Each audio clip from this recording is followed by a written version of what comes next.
Marcus stood silently in the courtroom, enduring every cutting remark as his wife Jennifer and her mother mocked him relentlessly while signing the divorce papers. They sneered at his cheap suit, his modest job, his complete lack of ambition, unaware that he had inherited his father's billion-dollar empire just 3 days earlier. The paperwork sat unopened in his apartment. He'd planned to share the news with Jennifer that very week, to finally prove he could provide the life she'd always wanted. But when she served him divorce papers instead, calling him a pathetic failure in front of her mother, something inside him went cold. Now, as the judge revealed his fortune during the asset disclosure, reading aloud the staggering numbers that made Jennifer's face drain of color, Marcus realized his next move would be the one that crushed them completely. He leaned forward, signed his name with steady hands, and smiled for the first time in months. "Your Honor," he said calmly, "I'd like to proceed with the original terms of the divorce. She gets nothing." Jennifer's mother gasped. Jennifer herself began to speak, then stopped, her mouth opening and closing soundlessly as the truth hit her. She'd just mocked her way out of billions, and there was no going back. The cemetery stretched out in neat rows of granite and marble, each stone a testament to lives once lived. Daniel Reeves stood alone beside the fresh grave, his worn navy suit hanging loosely on his frame, the fabric shiny at the elbows from years of wear. The morning mist clung to the ground like a veil, and somewhere in the distance, a crow called out into the silence. His mother's headstone was simple, bearing only her name and dates, nothing that hinted at who she truly was or what she meant to him. He'd chosen simplicity because that's what she would have wanted, or at least that's what he told himself. The funeral had been small, attended by a handful of neighbors and regulars from his failing bookstore. Victoria, his wife of 5 years, hadn't come. She'd claimed a migraine, her voice tight and distant over the phone that morning, and he'd been too exhausted to argue. Grief sat heavy in his chest, making it difficult to breathe, and he found himself replaying memories of his mother like a worn film reel. She'd raised him alone after his father left, when Daniel was barely 3 years old, working multiple jobs to keep them fed and housed. He remembered her coming home late at night, exhausted but always finding the energy to ask about his day, to help with homework, to make him feel like the most important person in the world. She'd encouraged his love of books, supported his dream of opening a bookstore even when it seemed impractical, and never once complained about the sacrifices she made. Now she was gone, and the emptiness felt insurmountable. Daniel knelt down, placing his hand on the cold earth. The soil was still loose, not yet settled, and it seemed impossible that she was beneath it. He'd held her hand in those final days at the hospital, watching her slip away gradually, her body failing but her eyes still holding that familiar warmth. She'd tried to tell him something in those last moments, her voice barely a whisper, but he couldn't make out the words. He'd leaned closer, desperate to hear, but she'd simply squeezed his hand and closed her eyes. That squeeze haunted him now, the feeling that she'd been trying to communicate something important, something he'd missed. He wiped his eyes with the back of his hand, not caring that tears had been falling steadily for the past hour. The city felt distant from here, muffled and unreal, and he wished he could stay in this bubble of grief forever, rather than return to the mess his life had become. The bookstore was drowning in debt, creditors calling daily with threats and ultimatums. Victoria had grown increasingly cold over the past year, their conversations reduced to logistics and complaints.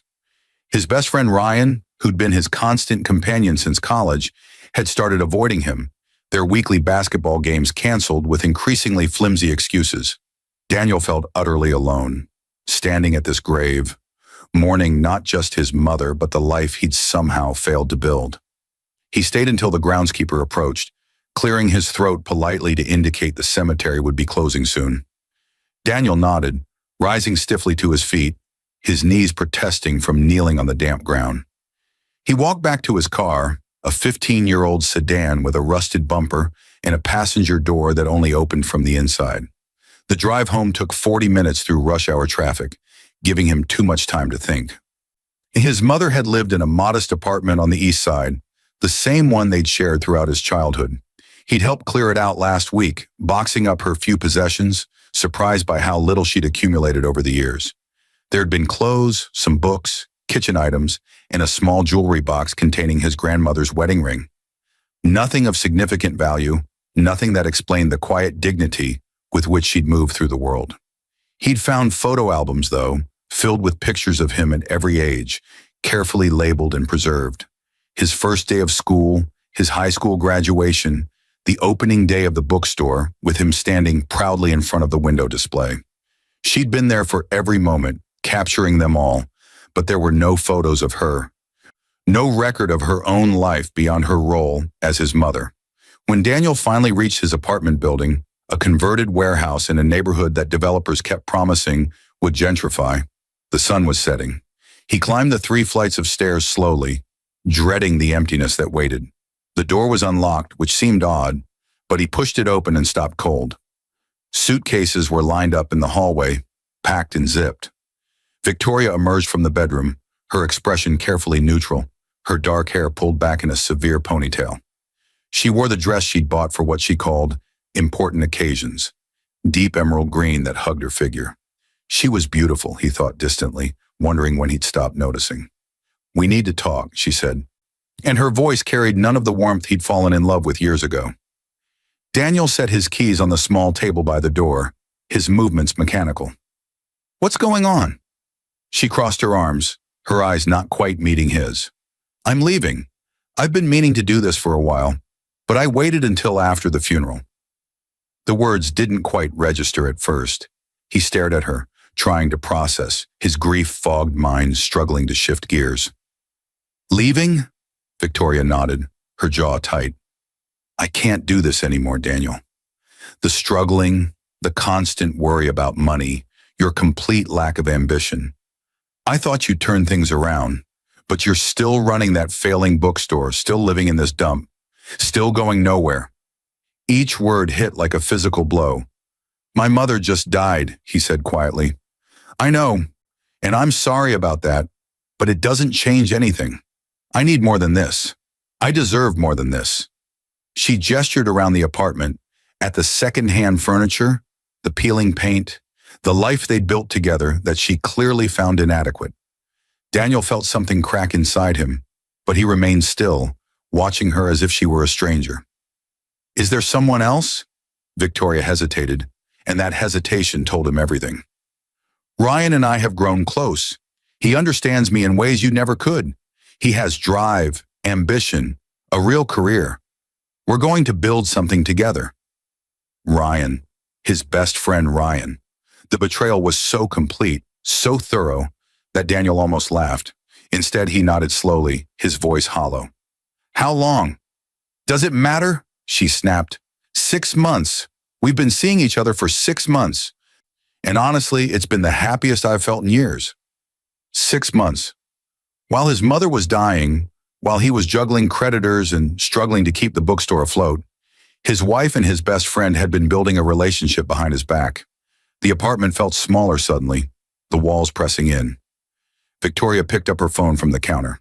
"I've already talked to a lawyer. I'll have papers drawn up. This doesn't have to be complicated. You have nothing, so there's nothing to fight over." The casual cruelty of that statement, the dismissal of their 5 years together, left him speechless. She grabbed the handle of the largest suitcase, pausing at the door. "I did care about you once, Daniel, but caring isn't enough. You're a dreamer who never wakes up, and I can't wait around for you to figure out that dreams don't pay bills."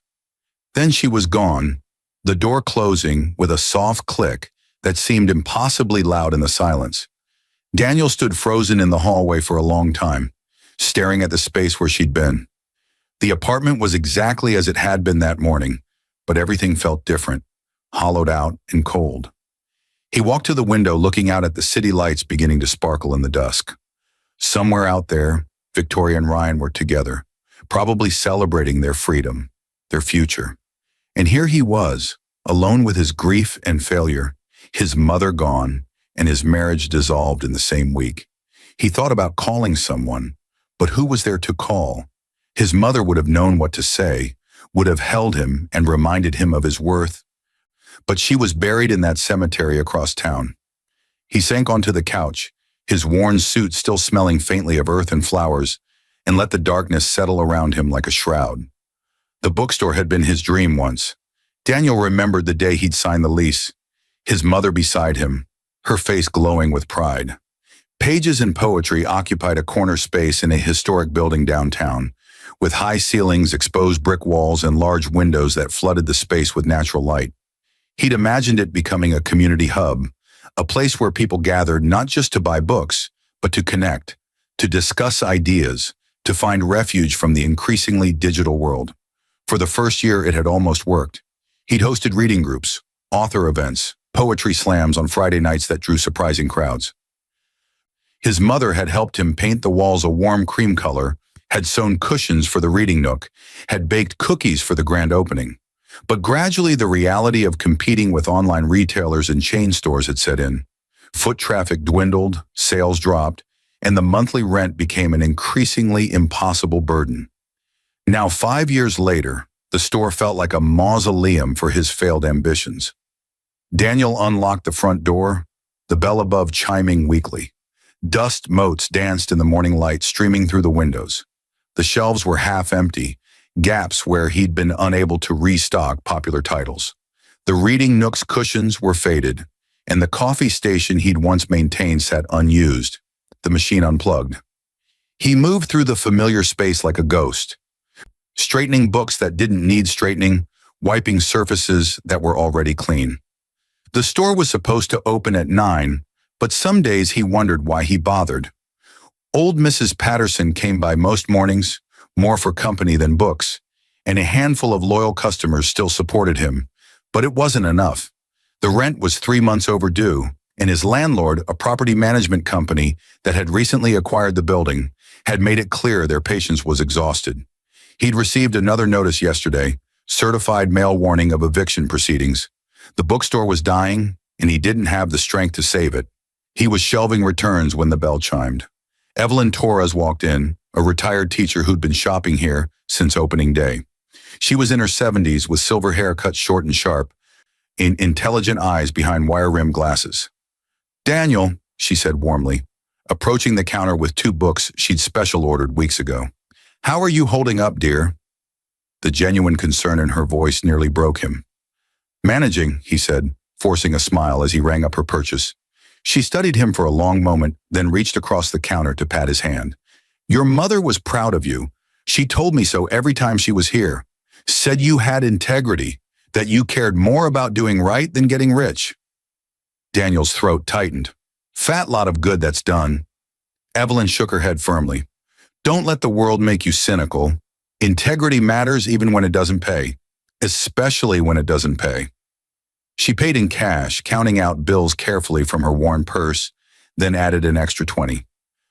"For the coffee fund," she said, though they both knew there was no coffee fund anymore. After she left, Daniel stood holding that $20 bill, wondering if this was what his life had become. Charity from customers who pitied him. The rest of the day passed in a blur of emptiness. 2 browsers came in, took photos of books they'd later buy online, and left without purchasing. A teenager asked to use the bathroom, then departed without even glancing at the shelves. Daniel ate lunch at his desk in the back office. A peanut butter sandwich he'd made that morning, washing it down with tap water from the bathroom sink. His phone sat silent on the desk. No messages from Victoria, no missed calls from anyone. The loneliness was profound, a physical ache in his chest. He'd built this life carefully, thoughtfully, trying to do meaningful work, trying to contribute something positive to the world. And for what? To end up alone in a failing store, abandoned by everyone who'd claimed to care about him. He thought about his mother's final days, how she'd seemed worried about something, her eyes searching his face as if trying to memorize it. She'd mentioned paperwork once, said something about making sure everything was in order, but he'd assumed she meant her will, her end-of-life arrangements. She'd had a lawyer, someone she'd met with occasionally, but Daniel had never paid much attention. His mother had lived simply, worked as an administrative assistant at various companies throughout her life, and he'd assumed there was little to settle. At 6 o'clock, he locked up and returned to his apartment. Climbing those 3 flights of stairs with leaden feet, the empty space greeted him with indifference. Victoria had taken her things but left the furniture, probably because it wasn't worth moving. He heated a can of soup on the stove, ate it standing at the counter, then showered and collapsed into bed. Sleep came fitfully, plagued by dreams of his mother reaching for him, trying to speak, her words lost in some vast distance he couldn't cross. He woke at 3 in the morning, sweat-soaked and disoriented, the apartment dark and cold around him. For a moment he forgot she was gone, forgot Victoria had left, forgot everything except the feeling that he was drowning slowly, sinking into some dark water with no bottom. He lay there staring at the ceiling until dawn crept through the curtains, painting everything in shades of gray. Another day was beginning, empty and purposeless, and he had no idea how to fill it. 3 days after the funeral, Daniel was sorting through mail at the bookstore when he found it. A cream-colored envelope with an embossed return address from Whitfield and Associates, attorneys at law. The weight of it felt unusual, the paper expensive. He opened it carefully, unfolding a letter typed on letterhead that radiated establishment and old money. "Dear Mr. Reeves," it began, "we regret to inform you of our client's passing, though we understand you are already aware. Your mother, Catherine Ann Reeves, retained our services for estate planning purposes. We request your presence at our offices at your earliest convenience to discuss matters pertaining to her estate. Please contact our office to schedule an appointment. This matter requires your immediate attention." Daniel read it 3 times, confused. Estate? His mother had nothing to leave except those few possessions he'd already boxed up. Perhaps there was a small life insurance policy he didn't know about, something to cover final expenses. He called the number listed, and a receptionist with a crisp, professional voice scheduled him for the following afternoon. The address was in the financial district, a part of the city where glass towers stretched toward the sky and people in $1,000 suits moved with purpose and confidence. Daniel had no business there, but he'd go, if only to close this final chapter of his mother's life. The next day, he closed the store early, taking the subway downtown. He felt conspicuous in his worn suit, the same one he'd worn to the funeral, his only suit. The buildings around him seemed to judge him, their mirrored surfaces reflecting back his inadequacy. Whitfield and Associates occupied the 32nd floor of one of the newer towers, and when Daniel stepped off the elevator into their reception area, he felt like he'd entered another world. Everything was leather and mahogany, original artwork on the walls, a receptionist who looked like she belonged in a fashion magazine. She greeted him warmly, though, checking him in and offering coffee, which he declined. Within minutes, a man in his early 60s emerged from a hallway, extending his hand. "Mr. Reeves, I'm Thomas Whitfield. Thank you for coming. Please follow me." They walked through corridors lined with law books and into a spacious office overlooking the city. Whitfield gestured to a chair across from his massive desk, and Daniel sat, his hands folded in his lap, waiting. The lawyer settled into his chair, studying Daniel with an expression that seemed almost sympathetic. "First," Whitfield began, "let me express my condolences. Your mother was a remarkable woman, and we were honored to represent her." Daniel nodded, unsure what to say. Whitfield continued, "I'm sure you're wondering why you're here. Your mother's affairs are more complex than you might imagine." He opened a folder, removing several documents. "Are you aware that your mother owned property?" Daniel frowned. "Just her apartment, right? She rented." "No, Mr. Reeves. She owned the building her apartment was in, along with 17 other residential and commercial properties throughout the city." The words didn't make sense. Daniel stared at the lawyer, waiting for the punchline, but Whitfield's expression remained serious. "I don't understand. My mother was an administrative assistant. She worked regular jobs, lived simply. There must be some mistake." Whitfield shook his head slowly. "There's no mistake. Your mother was an extremely private woman who went to great lengths to conceal her wealth. She also owned a portfolio of investments worth approximately $300 million, along with controlling interest in several private companies." The office seemed to tilt. Daniel gripped the arms of his chair, his heart pounding. "That's impossible. I assure you it's not." Whitfield slid a document across the desk. "This is a summary of her holdings. Everything now belongs to you, Mr. Reeves. You are the sole beneficiary of her estate. Daniel looked at the numbers on the page, but they might as well have been written in a foreign language. Millions, hundreds of millions, properties, stocks, bonds, business interests. His mother, who'd clipped coupons and bought day-old bread, who'd worked until her body gave out, was worth a fortune. How? He whispered. Whitfield leaned back in his chair. Your father, he said carefully, was not the person you were told about. Your mother met him when she was very young, and he was the heir to a manufacturing empire. They had a brief relationship, and when she became pregnant, he wanted nothing to do with either of you. His family paid her a substantial sum to disappear and never contact them again. Your mother took that money and invested it brilliantly. She had a gift for understanding markets, for seeing opportunities others missed. Over 30 years, she turned $2 million into what you see here. Daniel felt like he was falling. His entire life, everything he'd believed about who he was, where he came from, was a lie. His mother had let him struggle, had watched him scrape by, had never once mentioned any of this. Why didn't she tell me? Whitfield's expression softened. She left you a letter. She wanted me to give it to you after explaining the situation. He handed Daniel an envelope, this one in his mother's familiar handwriting. Daniel's hands shook as he opened it. The letter was several pages long, written in the careful script his mother had used for special occasions. My dearest Daniel, it began, and he had to stop, blinking back tears before continuing. If you're reading this, I'm gone, and you're probably angry with me. I don't blame you. I kept so much hidden, and you deserve to know why. When I found out I was pregnant with you, I was 22 and terrified. Your father's family made it clear I was an inconvenience, a problem to be solved with money. They offered me $2 million to vanish, to never claim any connection to their family, to raise you without their name or support. I took it, not because I wanted money, but because I wanted you safe from people who saw us as liabilities. I invested that money carefully, and it grew beyond my wildest expectations. But here's what I learned, my darling boy. Wealth doesn't make you better. It doesn't make you happier. I watch people destroy themselves and others chasing money.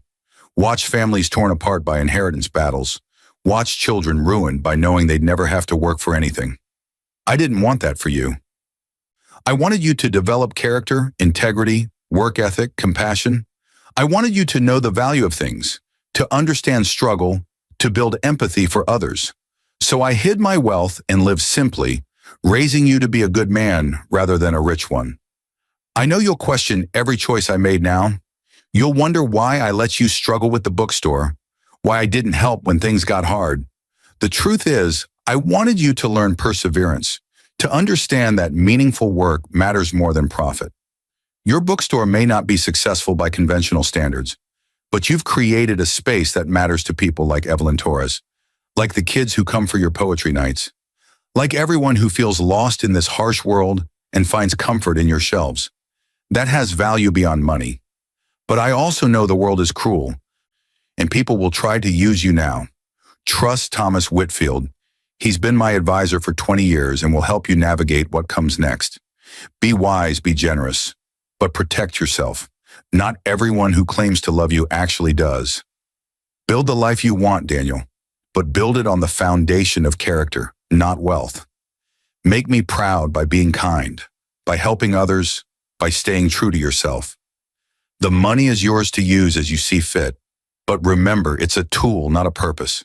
Find purpose in making the world better, even in small ways. I love you more than you'll ever know. I'm sorry I couldn't tell you this in person. Sorry I waited so long. Sorry for every moment you felt alone. You were never alone. I was always watching, always proud, always loving you completely. Your mother. Daniel read the letter 3 times, tears streaming down his face, grief and shock and confusion swirling together. Whitfield waited patiently, offering a box of tissues. When Daniel finally looked up, the lawyer nodded. Take your time processing this. It's overwhelming, I know. But we'll need to make some decisions soon about how to manage these assets. Daniel wiped his eyes, his mind racing. He thought about Victoria mocking his lack of ambition, about Ryan stealing his wife while dismissing him as a failure, about the landlord threatening to evict him. None of them knew. None of them had any idea. And suddenly, clearly, Daniel decided they wouldn't know. Not yet. Not until he understood what he wanted to do with this information, with this wealth, with this second chance his mother had somehow given him from beyond the grave. "I need time," he said finally. "I need to think." Whitfield nodded. "Of course. But Mr. Reeves, one more thing. Your mother left specific instructions about certain situations. She was very perceptive about human nature. If certain people come back into your life once they learn about your inheritance, she left guidance for how to handle them. She predicted quite a lot, actually. Said she knew you'd been hurt recently, though she didn't give me details." His mother had known. Somehow, even dying, she'd known about Victoria, about Ryan, about all of it. Daniel stood, shaking Whitfield's hand, clutching his mother's letter like a lifeline. "I'll be in touch," he said, and walked out of that office into a world that looked exactly the same but felt completely different. He was rich, impossibly, absurdly rich, and no one knew.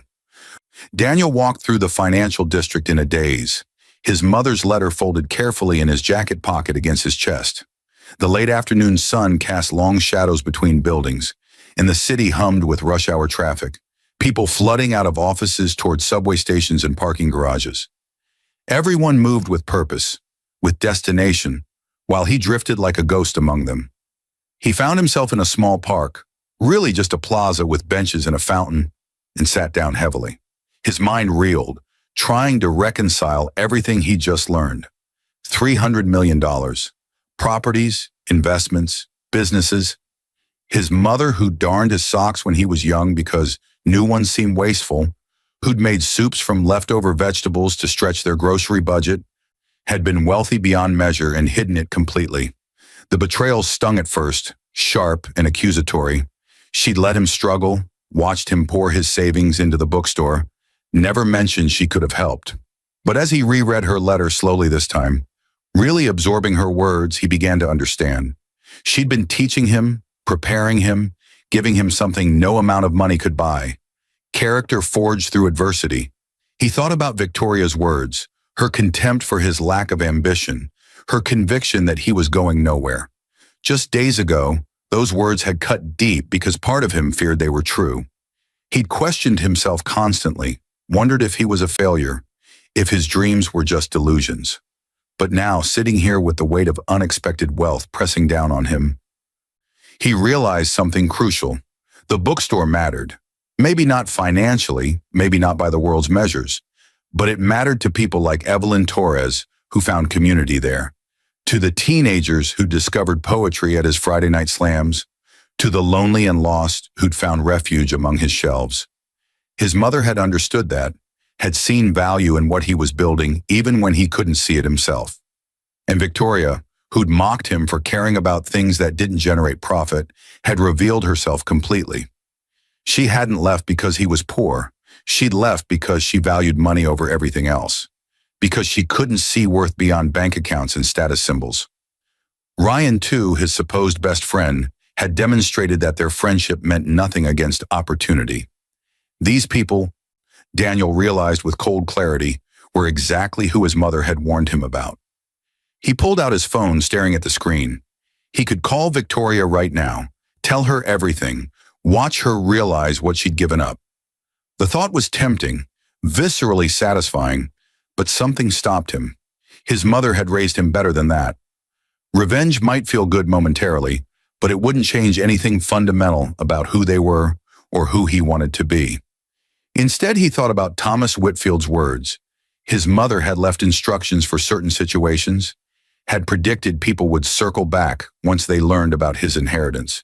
She'd been so wise, so perceptive. Even in death, she was guiding him. Daniel made a decision then, sitting in that plaza with pigeons pecking at crumbs nearby. He would keep his inheritance secret. He would watch and observe, let Victoria and Ryan continue their lives, let the world keep seeing him as a failure. He would learn who people truly were when they had no reason to pretend, no incentive to be kind. Only then would he decide what to do with his newfound power. The sun was setting, painting the sky in shades of orange and pink.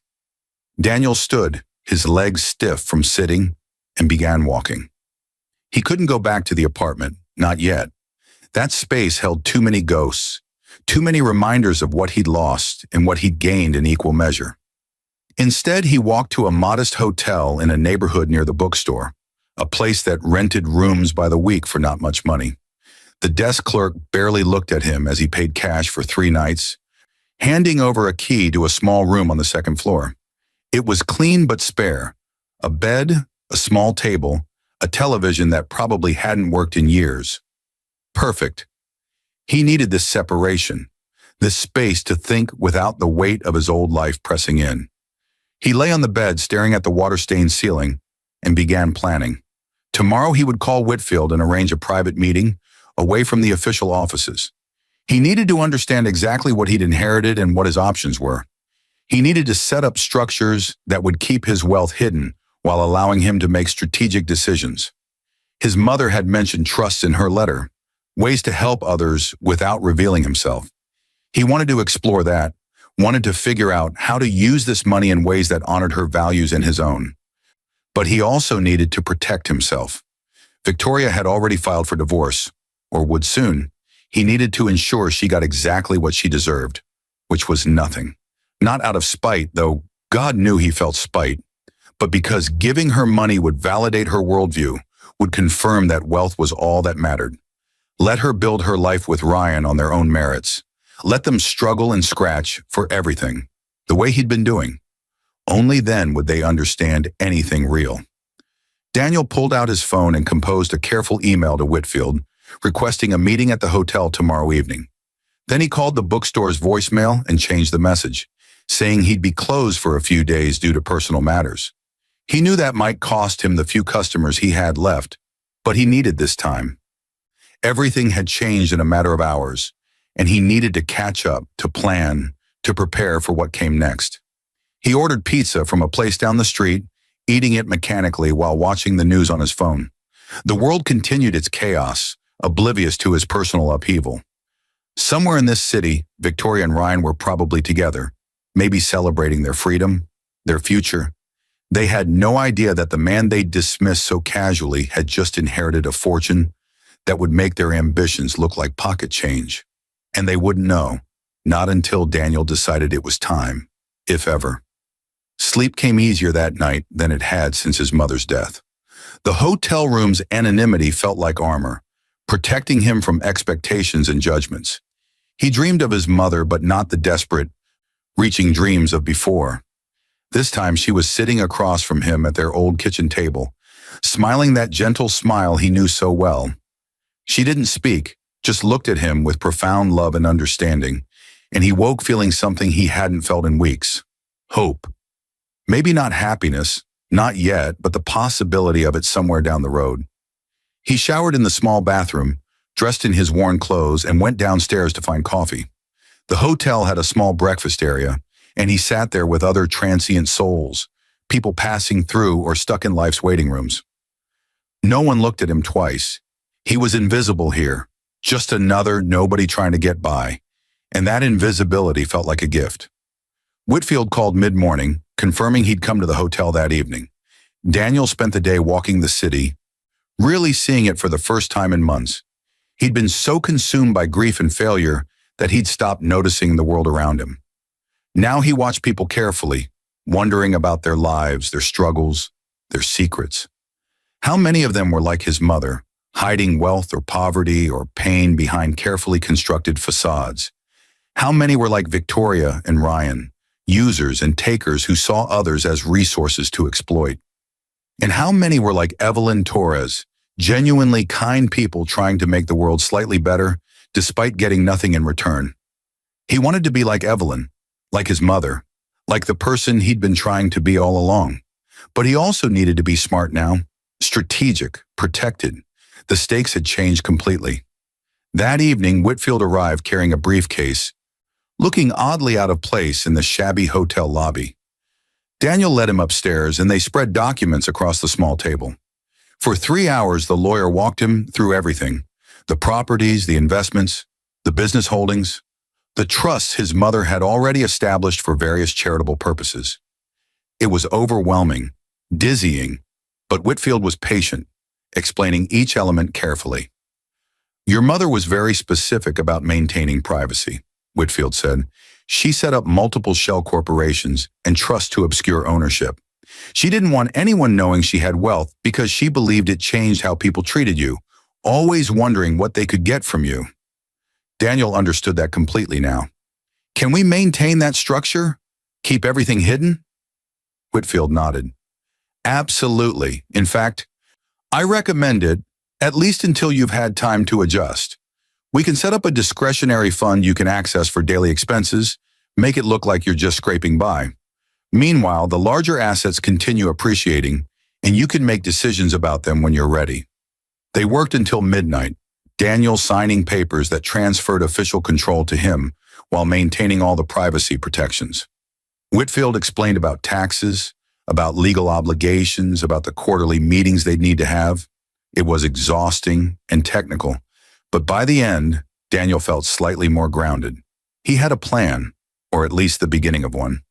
Stay in this hotel, maintain his appearance of poverty, close the bookstore as planned since he couldn't pay rent anyway. Let his old life collapse publicly while building something new privately. And watch carefully for the vultures his mother had warned about, the people who would suddenly care about him once they smelled money. The eviction notice came a week later, delivered to the bookstore in an official envelope from the property management company. Daniel stood in his empty store, holding the paper, feeling a strange mix of sadness and relief. This place had been his dream, his attempt to create something meaningful, but it had also been his chain, dragging him down into debt and despair. Now it would close, and everyone would see it as confirmation of his failure. Perfect. He had 3 days to vacate.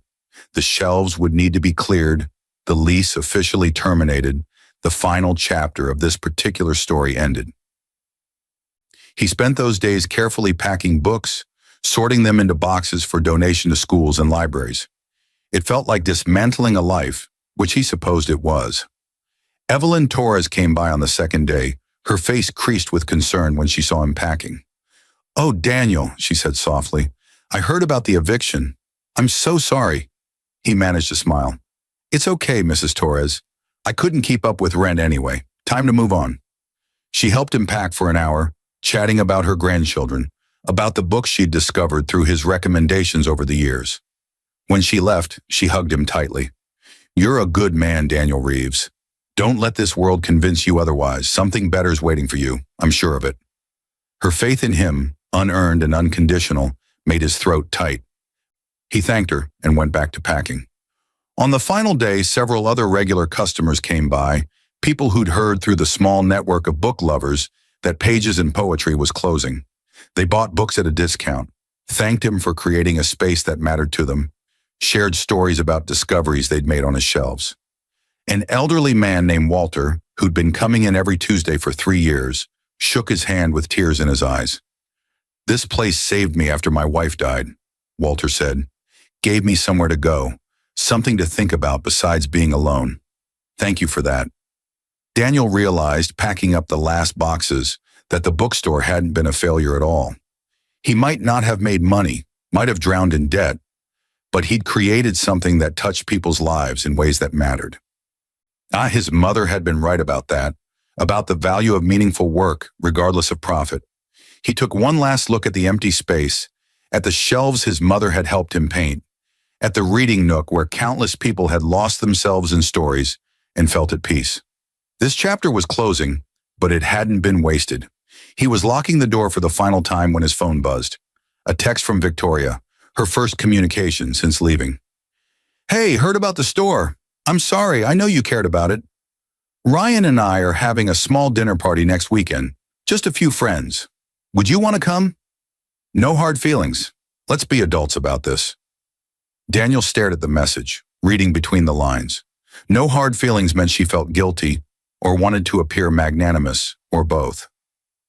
A dinner party meant they wanted to show off whatever life they were building together, and inviting him meant they wanted to rub his face in their success while feeling charitable about it. His first instinct was to decline immediately, to block her number and move on. But then he thought about his mother's letter, about watching and observing, about letting people reveal themselves. Maybe this dinner party would be instructive. Maybe seeing Victoria and Ryan in their element would help him understand exactly who they were and what they valued. He texted back, "Sure, send me the details." Her response came quickly. "Great, next Saturday, 7 p.m., Ryan's new place in the Heights. Business casual. Looking forward to it." Business casual. Ryan's new place in the Heights, one of the most expensive neighborhoods in the city. They were already climbing, already establishing themselves in a world where Daniel supposedly didn't belong. This would be interesting. He spent the next week in his hotel room, meeting occasionally with Whitfield to finalize various arrangements. The lawyer had set up a trust that provided Daniel with a modest monthly stipend, enough to cover the hotel and basic expenses while maintaining his appearance of poverty. The larger assets remained untouched, growing quietly in the background. Whitfield also showed him documentation about his mother's charitable work, trusts she'd established for scholarships, medical research, community programs. She'd been giving away millions for years, helping people who never knew where the money came from. "Your mother called herself a stealth philanthropist," Whitfield explained. "She believed the best charity was invisible, help given without expectation of recognition or gratitude. She thought public philanthropy often became about ego rather than impact." Daniel was learning more about his mother every day, understanding her complexity in ways he never had while she was alive. She'd been extraordinary, truly extraordinary, and she'd hidden it all to teach him humility. The lesson was working, though not in ways she could have predicted. He felt humble, certainly, but also strategic, calculating, preparing for something he couldn't quite name yet. Saturday arrived gray and drizzly, the kind of weather that made the city look tired. Daniel dressed carefully in his worn suit, the fabric now practically threadbare at the cuffs. He took the subway to the Heights, watching the neighborhoods improve gradually as he traveled north.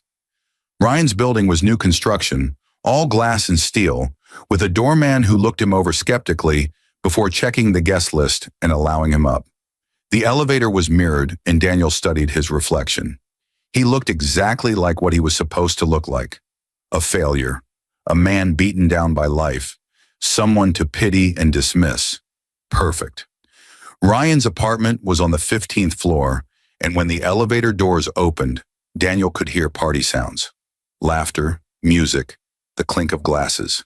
He knocked and Ryan answered, his face arranging itself into an expression of sympathy that didn't reach his eyes.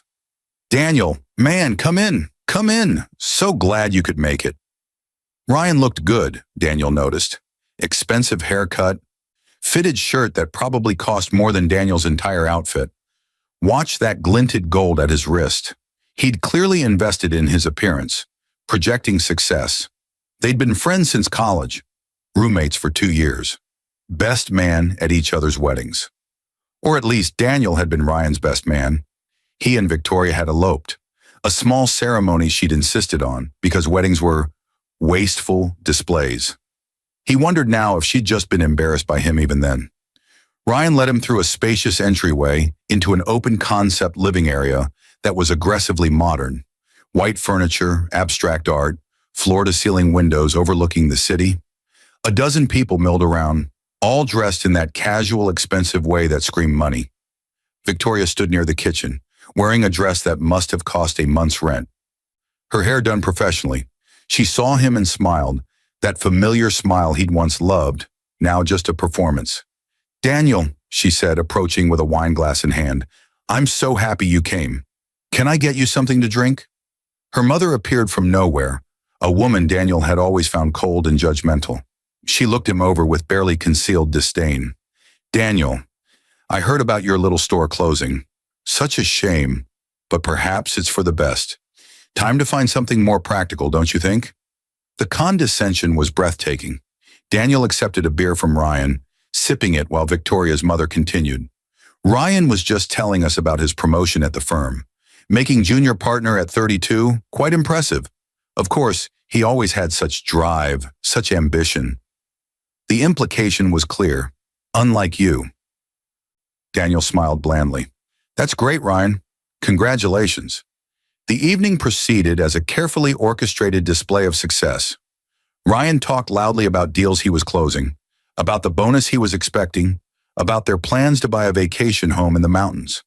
Victoria played the perfect hostess, touching Ryan's arm possessively, laughing at his jokes, introducing Daniel to other guests as, "My ex-husband.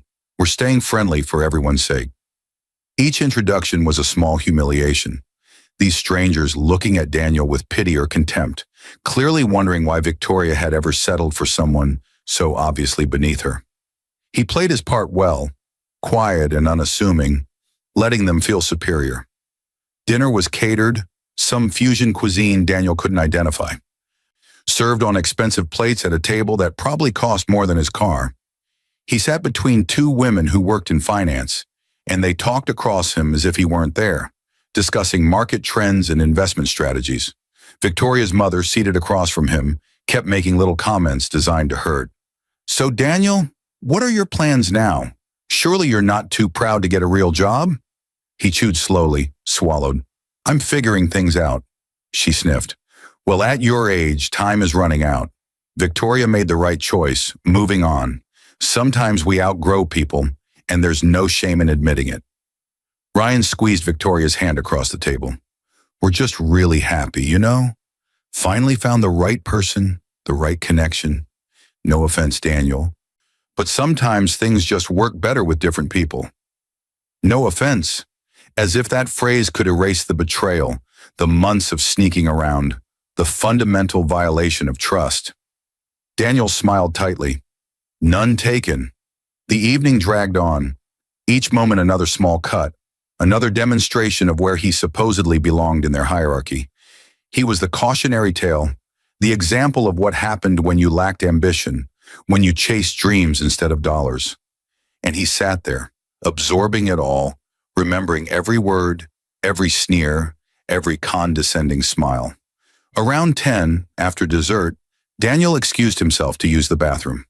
He walked down the hallway, noting the expensive fixtures, the art that was probably original, the life Ryan and Victoria were building on the foundation of their mutual ambition and his betrayal.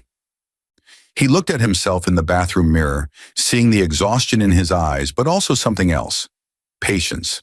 His mother had taught him patience, taught him to play the long game, and that's exactly what he'd do. When he returned to the living room, Victoria pulled him aside.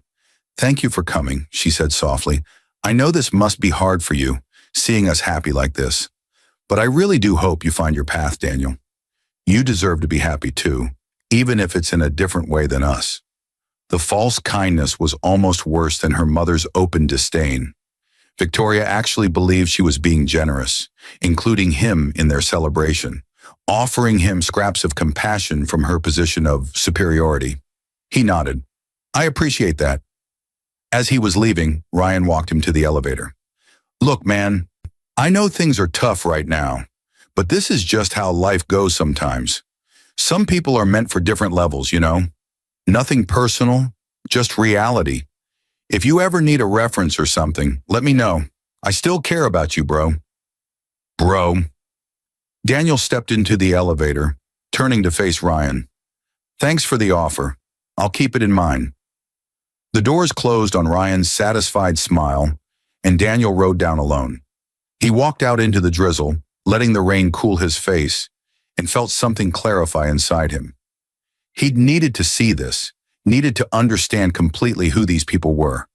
They weren't just selfish, they were cruel. They weren't just ambitious, they were contemptuous of anyone who didn't share their values. And they genuinely believed they were better than him. Not just more successful, but morally superior because they'd chosen money over meaning. He pulled out his phone and called Whitfield. "I need to accelerate some plans," he said. "Let's meet tomorrow." The next morning, Daniel sat across from Whitfield in a private dining room at a restaurant far from his usual haunts.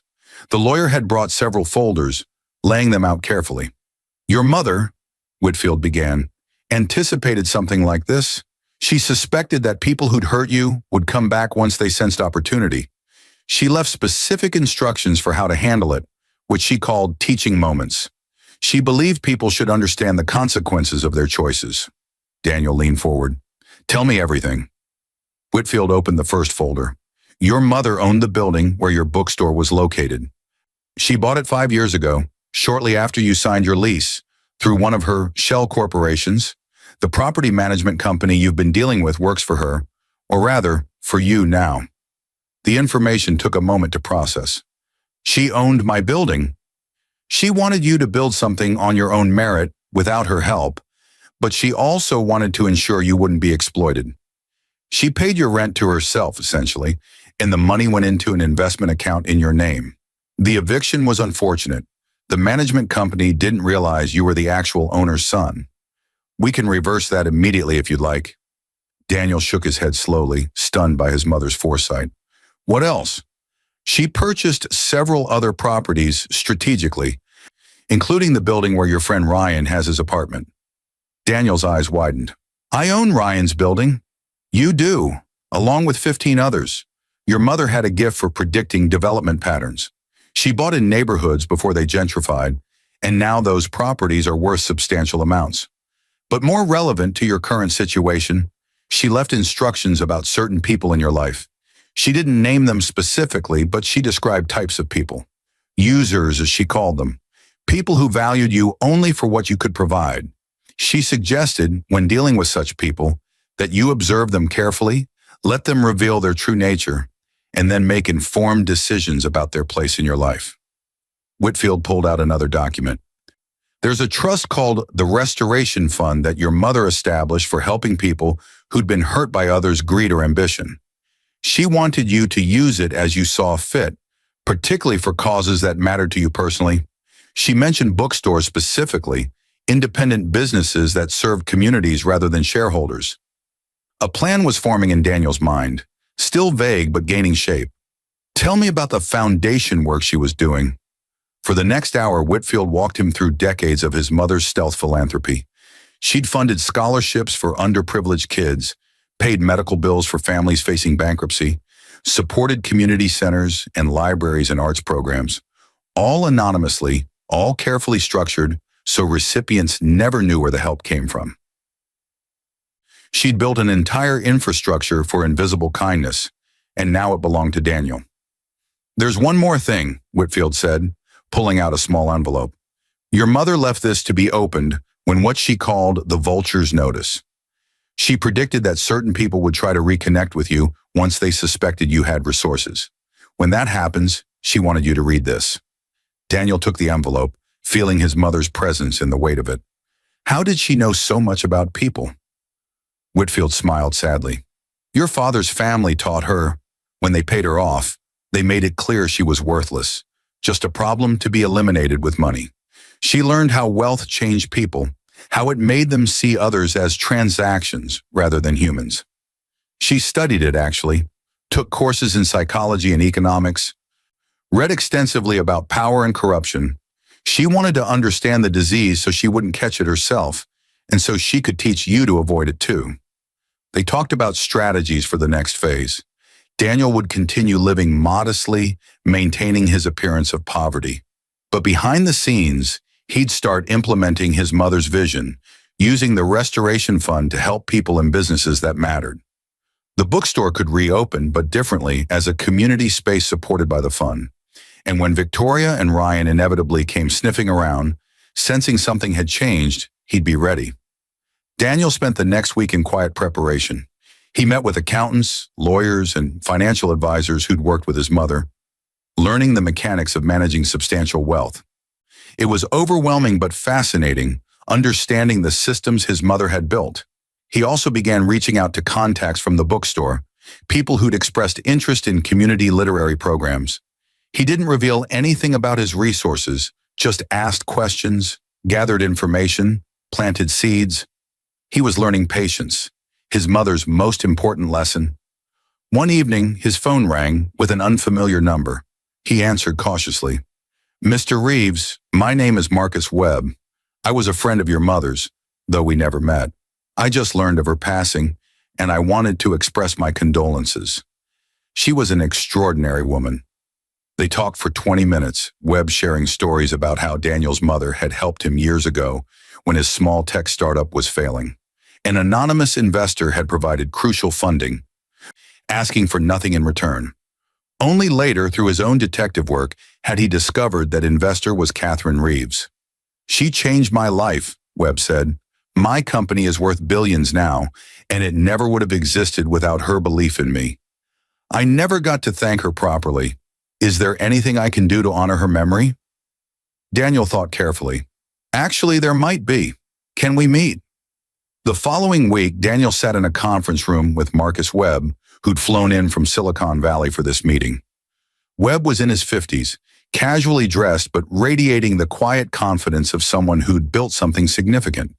They talked about Catherine Reeves, about her philosophy of invisible help, about her belief that the best philanthropy served others' dignity rather than donors' egos. Webb listened intently, nodding. "I've tried to pay forward what she did for me," Webb said, "but I'd like to do more, something that specifically honors her approach." "What did you have in mind?" Daniel laid out his vision for the bookstore, not just reopening it, but expanding the concept. A community hub offering free literacy programs, author support, space for local artists, all sustained by the Restoration Fund. Webb's eyes lit up. "I love it. But here's an idea. What if we thought bigger? What if we created a network of such spaces in underserved neighborhoods? I could contribute resources, help with technology infrastructure, maybe develop an app that connects these community centers. We could call it the Catherine Reeves Memorial Project."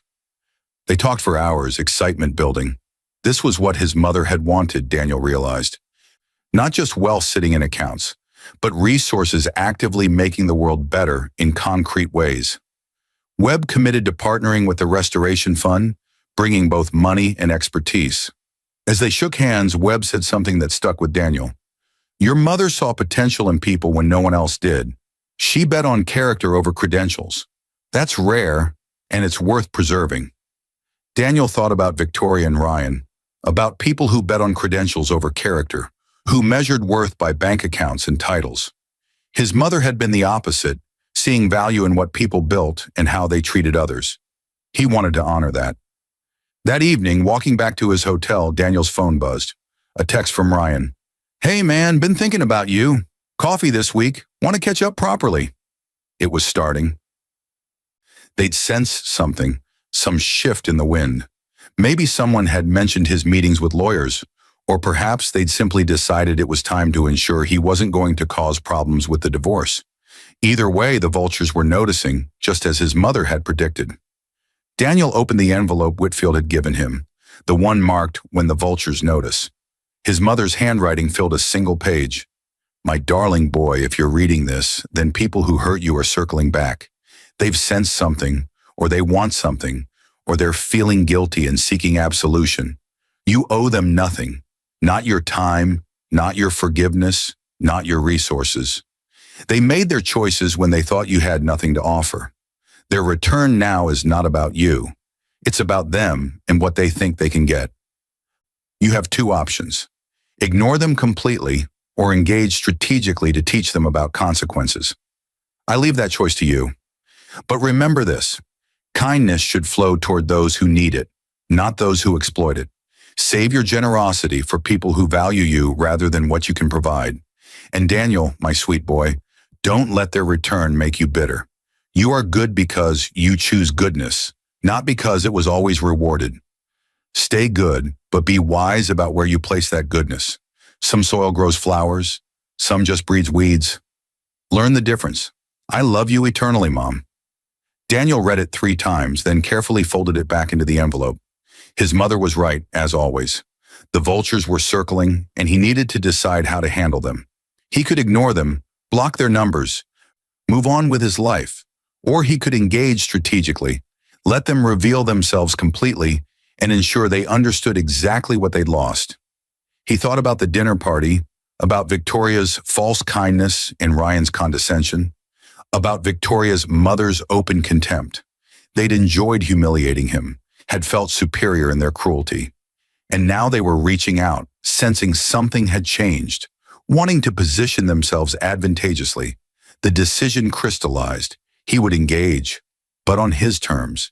He would watch them scramble and scheme, would let them expose their motivations completely, And then, when the moment was right, they would learn that choices have consequences. He texted Ryan back, "Sure. Thursday work? Know a place near my hotel?" The game was beginning, and this time Daniel held all the cards. The coffee shop was deliberately chosen, a rundown place in Daniel's neighborhood where the furniture didn't match and the coffee came in chipped mugs. He wanted Ryan on his territory, in a space that reinforced his apparent poverty. Ryan arrived 10 minutes late, looking around skeptically as if worried about contamination.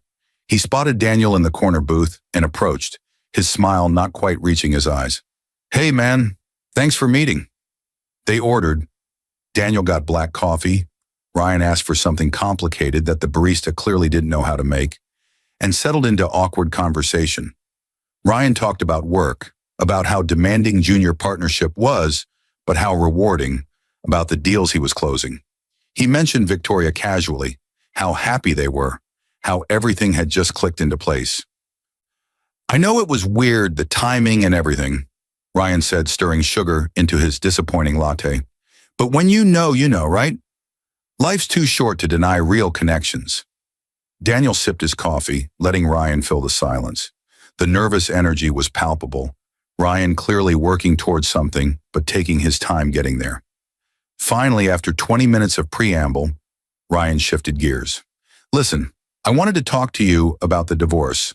I know Victoria already filed, but I wanted to make sure you're okay with everything. No hard feelings on our end, and we want this to be smooth for everyone." "Okay with everything?" Daniel kept his voice neutral. Ryan nodded. "Yeah, like, we're not trying to be difficult or anything. Victoria mentioned you might have some residual assets or whatever, maybe from your mom's stuff. We just want to make sure everything's divided fairly, legally speaking. Clean break, everyone moves on, happy." There it was.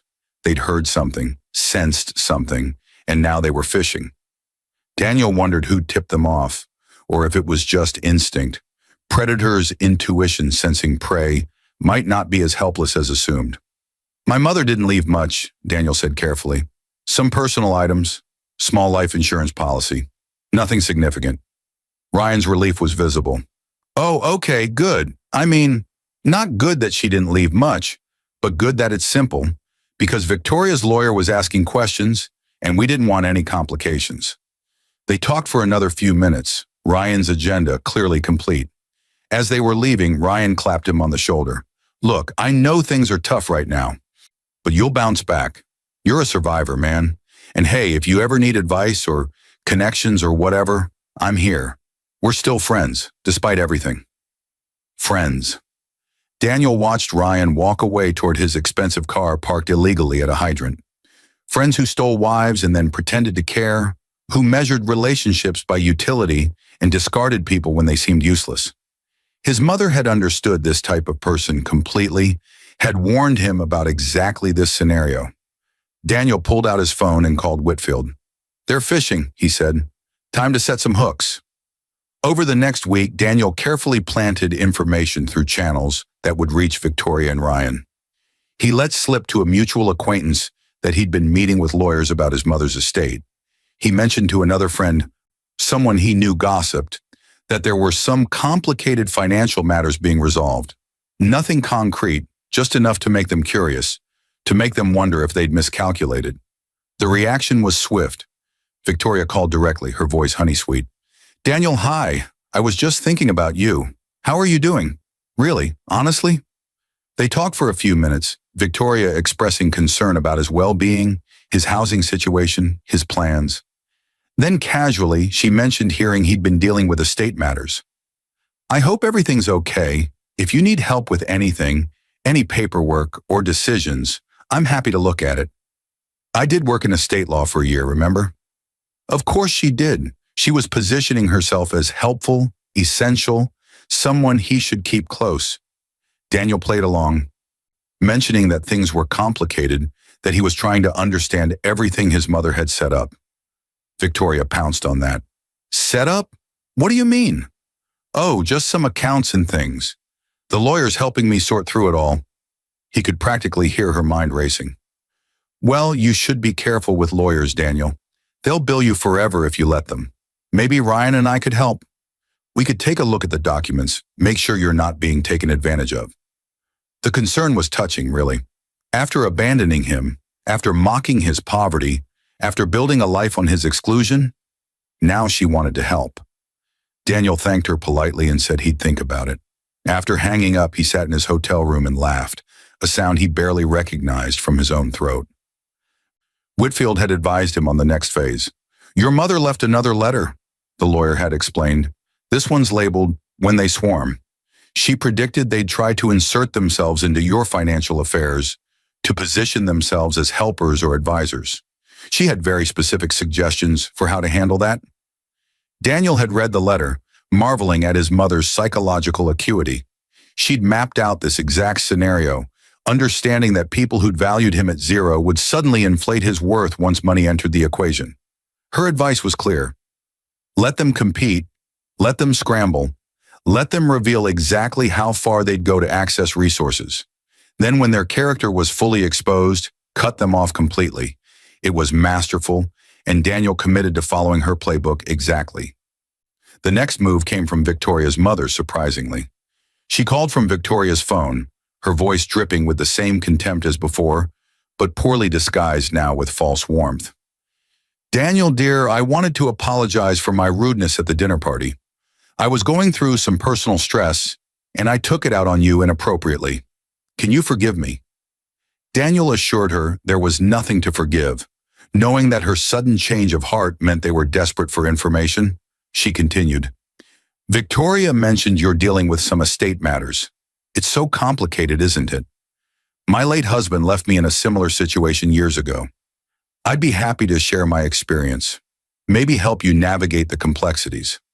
Everyone suddenly wanted to help, to guide him, to ensure he made the right decisions. Daniel thanked her and said he'd consider it. That evening, he met with Whitfield and Marcus Webb to discuss the next phase of their plans. The Catherine Reeves Memorial Project was taking shape, with Webb contributing both funding and strategic guidance. They'd identified 5 neighborhoods where independent bookstores had recently closed, victims of rising rents and corporate competition. The project would acquire buildings in those areas, subsidize rents for community-focused businesses, and create sustainable cultural spaces. It was exactly what his mother would have wanted. Practical kindness that served real needs without demanding gratitude or recognition. "There's one property I'd like to prioritize," Daniel said, "the building where my bookstore was located. I'd like to buy it outright and renovate it completely. Turn it into the flagship location for this project." Webb nodded enthusiastically. "Perfect. That's your anchor, your proof of concept. Pour resources into making it spectacular, a genuine community asset. Then we replicate the model." Whitfield added, "The property is already yours technically. We just need to transfer it from your mother's trust to your direct ownership. That will make it public record that you own the building, which might accelerate certain people's interest in reconciling with you." That was exactly what Daniel wanted. Let them see that he wasn't the failure they'd assumed, that he had resources they'd dismissed. Let them scramble and scheme and reveal themselves completely. Then he'd make his final moves. Over the next 2 weeks, the renovation began. Daniel hired contractors, designers, and community organizers. The old bookstore space was gutted and reimagined, expanding into adjacent units he now owned. It would have a proper bookstore with carefully curated inventory, a performance space for readings and music, a community teaching kitchen, rooms for tutoring and classes. It would be beautiful and functional, a genuine gift to the neighborhood. He made sure word spread about the project, letting people know that Pages and Poetry would reopen better than before. The news reached Victoria and Ryan quickly. Ryan called, his voice pitched with forced casualness. "Hey, heard about your bookstore project. That's awesome, man. Didn't realize you had investment backing. Who's funding it?" Daniel kept his answer vague. "Some people who believe in the mission. It's coming together." "That's great, really great. Listen, Victoria and I would love to be involved somehow. Maybe investor roles. We could contribute capital, help with business planning. I've got experience with commercial real estate now. Could be really useful." The naked opportunism was breathtaking. Daniel thanked him for the offer and said he'd be in touch if needed.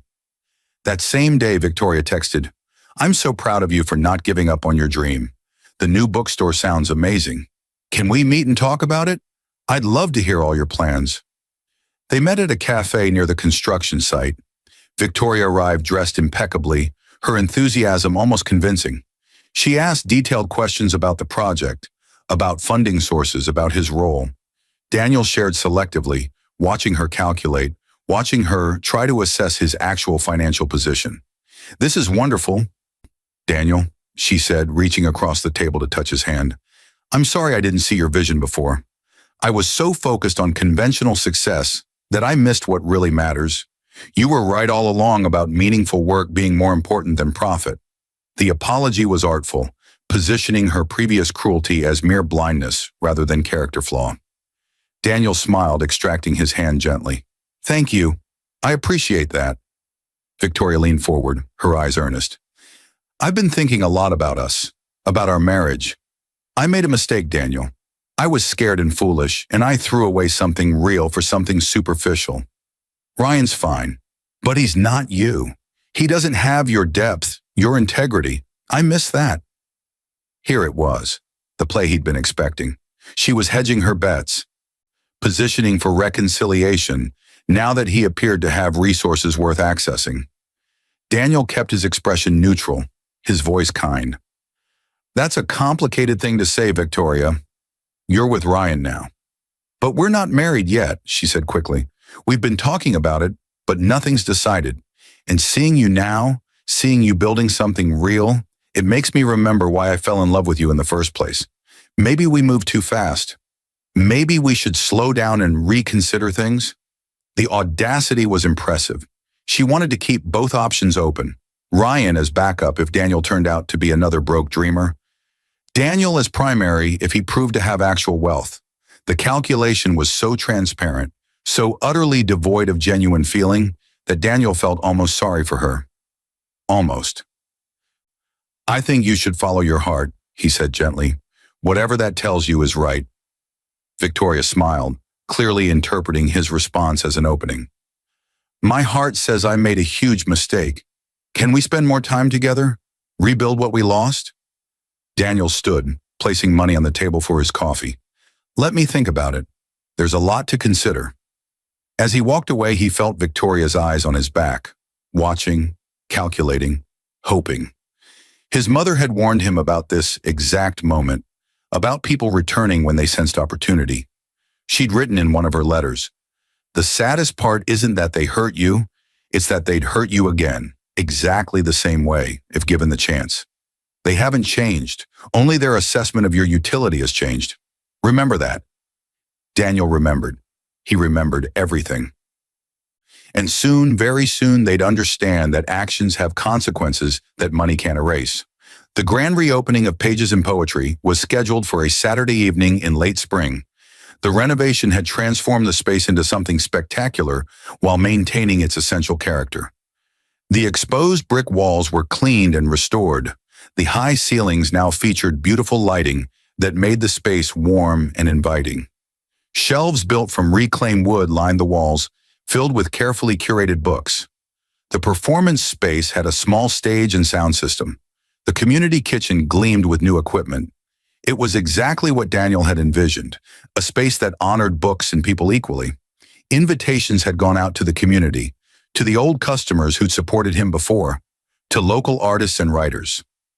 Marcus Webb was flying in for the event, along with several other people his mother had helped over the years.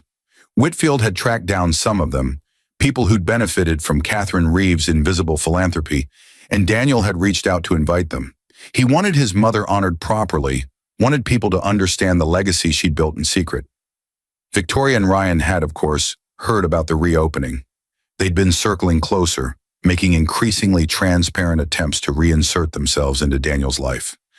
Victoria had called multiple times, suggesting they spend time together, rebuild their connection.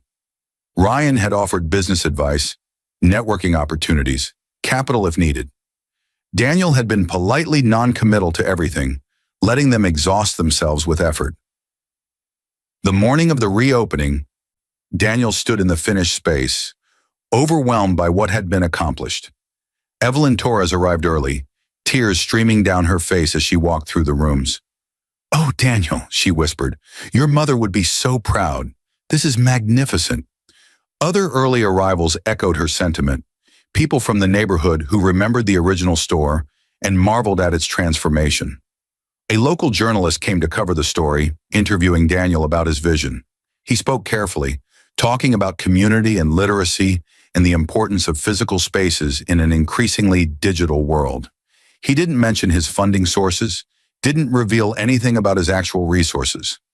As far as anyone knew, he'd secured grants and attracted investors who believed in the mission, which was technically true. The evening event began at 7. People flooded in, filling the space with conversation and laughter. Local musicians performed, poets read original work, the community kitchen offered food prepared by neighborhood volunteers. It was everything Daniel had hoped for, a celebration of culture and connection. Marcus Webb arrived around 8, and Daniel greeted him warmly. They'd become genuine friends over the past months, bonded by their shared respect for Catherine Reeves and their commitment to her philosophy. Webb looked around the space with approval. "Your mother would love this," he said. "This is her vision realized." Victoria and Ryan arrived shortly after, dressed as if attending a gallery opening. They'd clearly coordinated outfits, projecting sophisticated success. Victoria's smile when she saw Daniel was brilliant, calculated to convey warmth and nostalgia. "Daniel, this is incredible. You've done something truly special here." Ryan clapped him on the back, his grip just slightly too firm. "Seriously impressive, man. You've come a long way. I'm proud of you." They mingled through the crowd, and Daniel watched them networking, collecting business cards, positioning themselves as his close friends and supporters.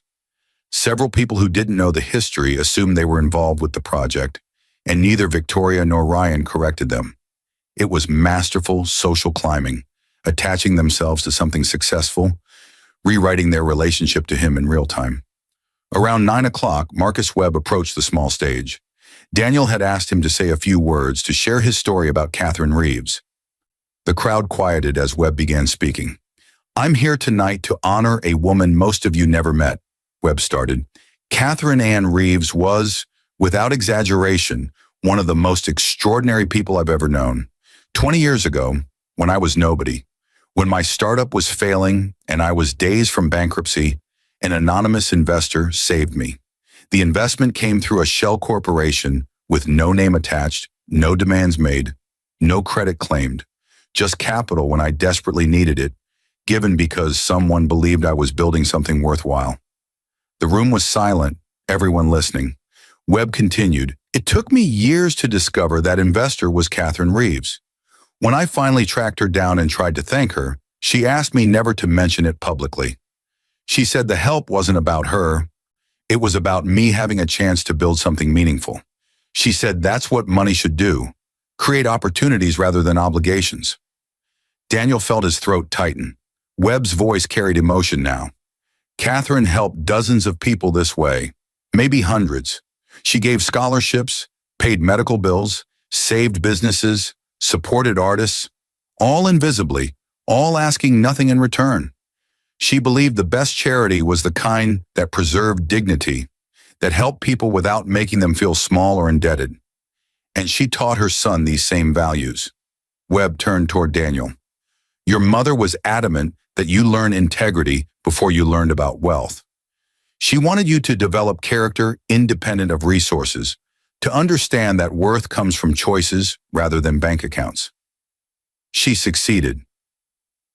The man standing here tonight, who built this beautiful space, who chose meaningful work over easy profit, who stayed true to his values even when they cost him everything, that's Catherine Reeves's real legacy. Not the money she accumulated, but the son she raised." The room erupted in applause. Daniel wiped his eyes, overwhelmed. Webb stepped down from the stage, and several other people approached Daniel to share their own stories about his mother. A woman who'd received a scholarship for medical school. A family whose home had been saved from foreclosure by an anonymous benefactor. A community center director whose programming had been funded by a mysterious grant. One by one, they revealed themselves, thanking Daniel for his mother's invisible kindness. Each story added texture to his understanding of who she'd been. How she'd moved through the world doing good without seeking recognition. Across the room, Victoria and Ryan stood frozen, clearly processing what they just learned. Daniel saw them exchange glances, saw Victoria's face pale as she began calculating. They'd thought he had some modest inheritance, maybe enough to reopen the bookstore with help. They hadn't understood the scale, the depth, the real truth of what he'd inherited. Daniel watched them watch him, saw the exact moment they realized they'd made a catastrophic miscalculation. Victoria's hand went to her throat, her expression shifting from social smile to shocked understanding. Ryan looked like he'd been punched, his face draining of color. Marcus Webb pulled Daniel aside. "There are some people I'd like you to meet, folks who knew your mother through her charitable work, board members of foundations she supported, people who can help you expand this model." For the next hour, Daniel was introduced to a network he hadn't known existed. His mother had been connected to numerous philanthropic efforts, had served quietly on boards and advisory committees, had been respected by people who understood the difference between wealth and worth. These people welcomed him warmly, offered support and resources, invited him to join the work his mother had been doing. It was overwhelming and affirming, a community of people committed to using resources responsibly. He noticed Victoria and Ryan trying to approach several times, but he was always engaged, always in conversation, always just slightly unavailable. He wasn't avoiding them, not exactly, just letting them marinate in their realization, letting them understand the magnitude of their mistake. Finally, around midnight, as the event was winding down, Victoria cornered him. Ryan stood beside her, both of them looking shell-shocked. "Daniel," Victoria said, her voice tight, "we need to talk." He nodded, leading them to his office in the back. It was small but nicely appointed, with a desk and chairs and photos of his mother on the walls. They sat, and for a long moment, no one spoke. Victoria broke first. "Why didn't you tell us?" Daniel looked at her calmly. "Tell you what?" "About the money, about your mother's estate. We thought—" She stopped, realizing how that sentence would sound. "You thought I had nothing," Daniel finished for her, "which is why you left, why you both treated me like a failure, like someone beneath you." Ryan shifted uncomfortably. "Come on, man. That's not fair. We didn't know the situation." "No," Daniel agreed. "You didn't, but you made assumptions based on what you could see, and you treated me accordingly. That tells me everything I need to know about who you are." Victoria's eyes filled with tears, but Daniel noticed they seemed calculated, deployed strategically. "I made a mistake, Daniel, a huge mistake. But we can fix this. We can start over." "Start over?" Daniel kept his voice level. "Victoria, you left me while my mother was dying. You mocked my dreams, called me a failure, dismissed everything I valued. You didn't leave because I was poor. You left because you're someone who measures worth by bank accounts and status symbols. That hasn't changed." "But I love you," she said desperately. Ryan looked away, clearly uncomfortable. "I love you, Daniel. I always have. I just got lost, got confused about what mattered. But seeing you tonight, seeing what you've built, it reminds me." "It reminds you that I'm worth your time now," Daniel interrupted, "because you think I have money. But Victoria, I'm the same person I was when you left. I had the same values, the same integrity, the same dreams. The only thing that's changed is your assessment of my utility." She flinched. "That's cruel." "No," Daniel said softly. "What's cruel is abandoning someone in their darkest moment because they can't give you the lifestyle you want. What's cruel is mocking someone for caring about meaningful work instead of profit. What's cruel is circling back once you think they have resources worth accessing." He turned to Ryan. "And you? You were supposed to be my best friend. We went through college together, stood up at each other's weddings, shared everything, and you stole my wife because you thought I was a failure who didn't deserve her, because in your world, relationships are just transactions, and I was a bad investment." Ryan's jaw tightened. "I didn't steal anyone. Victoria made her own choice." "You're right," Daniel agreed. "She did, and you made yours, and now you both get to live with those choices." Victoria stood, her tears gone, replaced by anger. "So what? You're just going to punish us forever? Hold this grudge because we weren't perfect? Everyone makes mistakes, Daniel. This isn't about punishment, Daniel said, standing as well. This is about understanding who people are when they think you have nothing to offer them. You both showed me exactly who you are. I believe you. And I'm choosing to move forward with people who valued me before they knew about any inheritance. Ryan stood too. So all this tonight, this was what? Some elaborate setup to humiliate us? No, Daniel said firmly. Tonight was about honoring my mother and continuing her work. You two made it about yourselves, like you make everything about yourselves. The world doesn't revolve around your ambitions and calculations. He walked to the door, opening it. I wish you both well. I genuinely do. Build your lives, find happiness, succeed in whatever ways matter to you. But do it without me. We're done here. Victoria tried one more approach. Daniel, please, let's just talk more. Think about this. I have thought about it, he said quietly. For months, I've thought about little else, and my mother, who understood people better than anyone I've known, warned me about exactly this scenario. She told me that people who value you at zero when you have nothing will never truly value you when you have something. They'll just value what they can get from you. She was right. He gestured toward the door. Goodbye, Victoria. Goodbye, Ryan. I hope you find what you're looking for. They left slowly, Victoria looking back multiple times as if expecting him to change his mind. Ryan's expression was harder to read. Maybe shame, maybe anger, maybe just defeat. Daniel watched them go, feeling not triumph, but relief. A burden he'd been carrying since his mother's funeral finally lifted. He'd handled it exactly as she would have wanted, with dignity, honesty, and firm boundaries. He wasn't being cruel, he was being clear. Marcus Webb found him a few minutes later. You okay? Daniel nodded. Better than okay. I think I finally understand what my mother was teaching me, which was that integrity is its own reward, but it's also its own protection. She gave me wealth, yes, but more importantly, she gave me the character to use it well and the wisdom to recognize people who'd exploit it. Webb smiled. She'd be proud of how you handled that. I hope so, Daniel said. God, I hope so. The event wound down, the last guests departing with thanks and promises to return.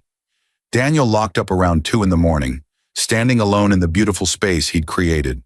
Tomorrow the bookstore would open for regular business, serving the community his mother had loved.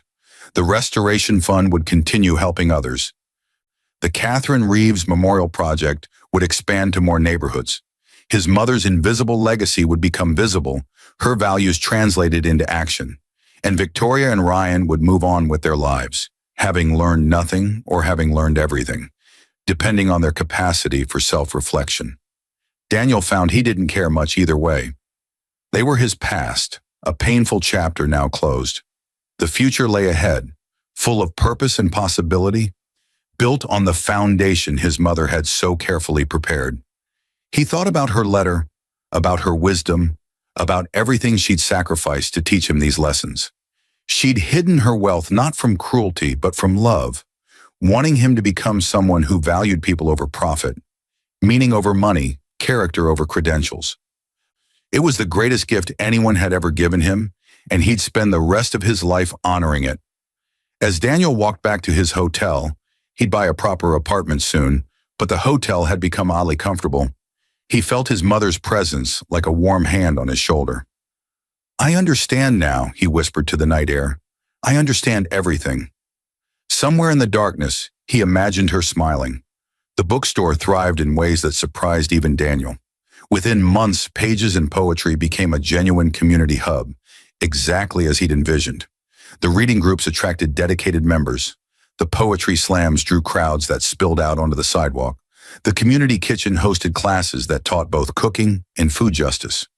Local schools partnered with them for literacy programs, and the space became known as a place where everyone was welcome, regardless of ability to pay. Daniel hired staff thoughtfully, people who loved books and believed in the mission, paying them well above market wages and offering benefits that made the jobs genuinely sustainable. Evelyn Torres volunteered 3 days a week, shelving books and chatting with customers, her presence adding warmth and continuity.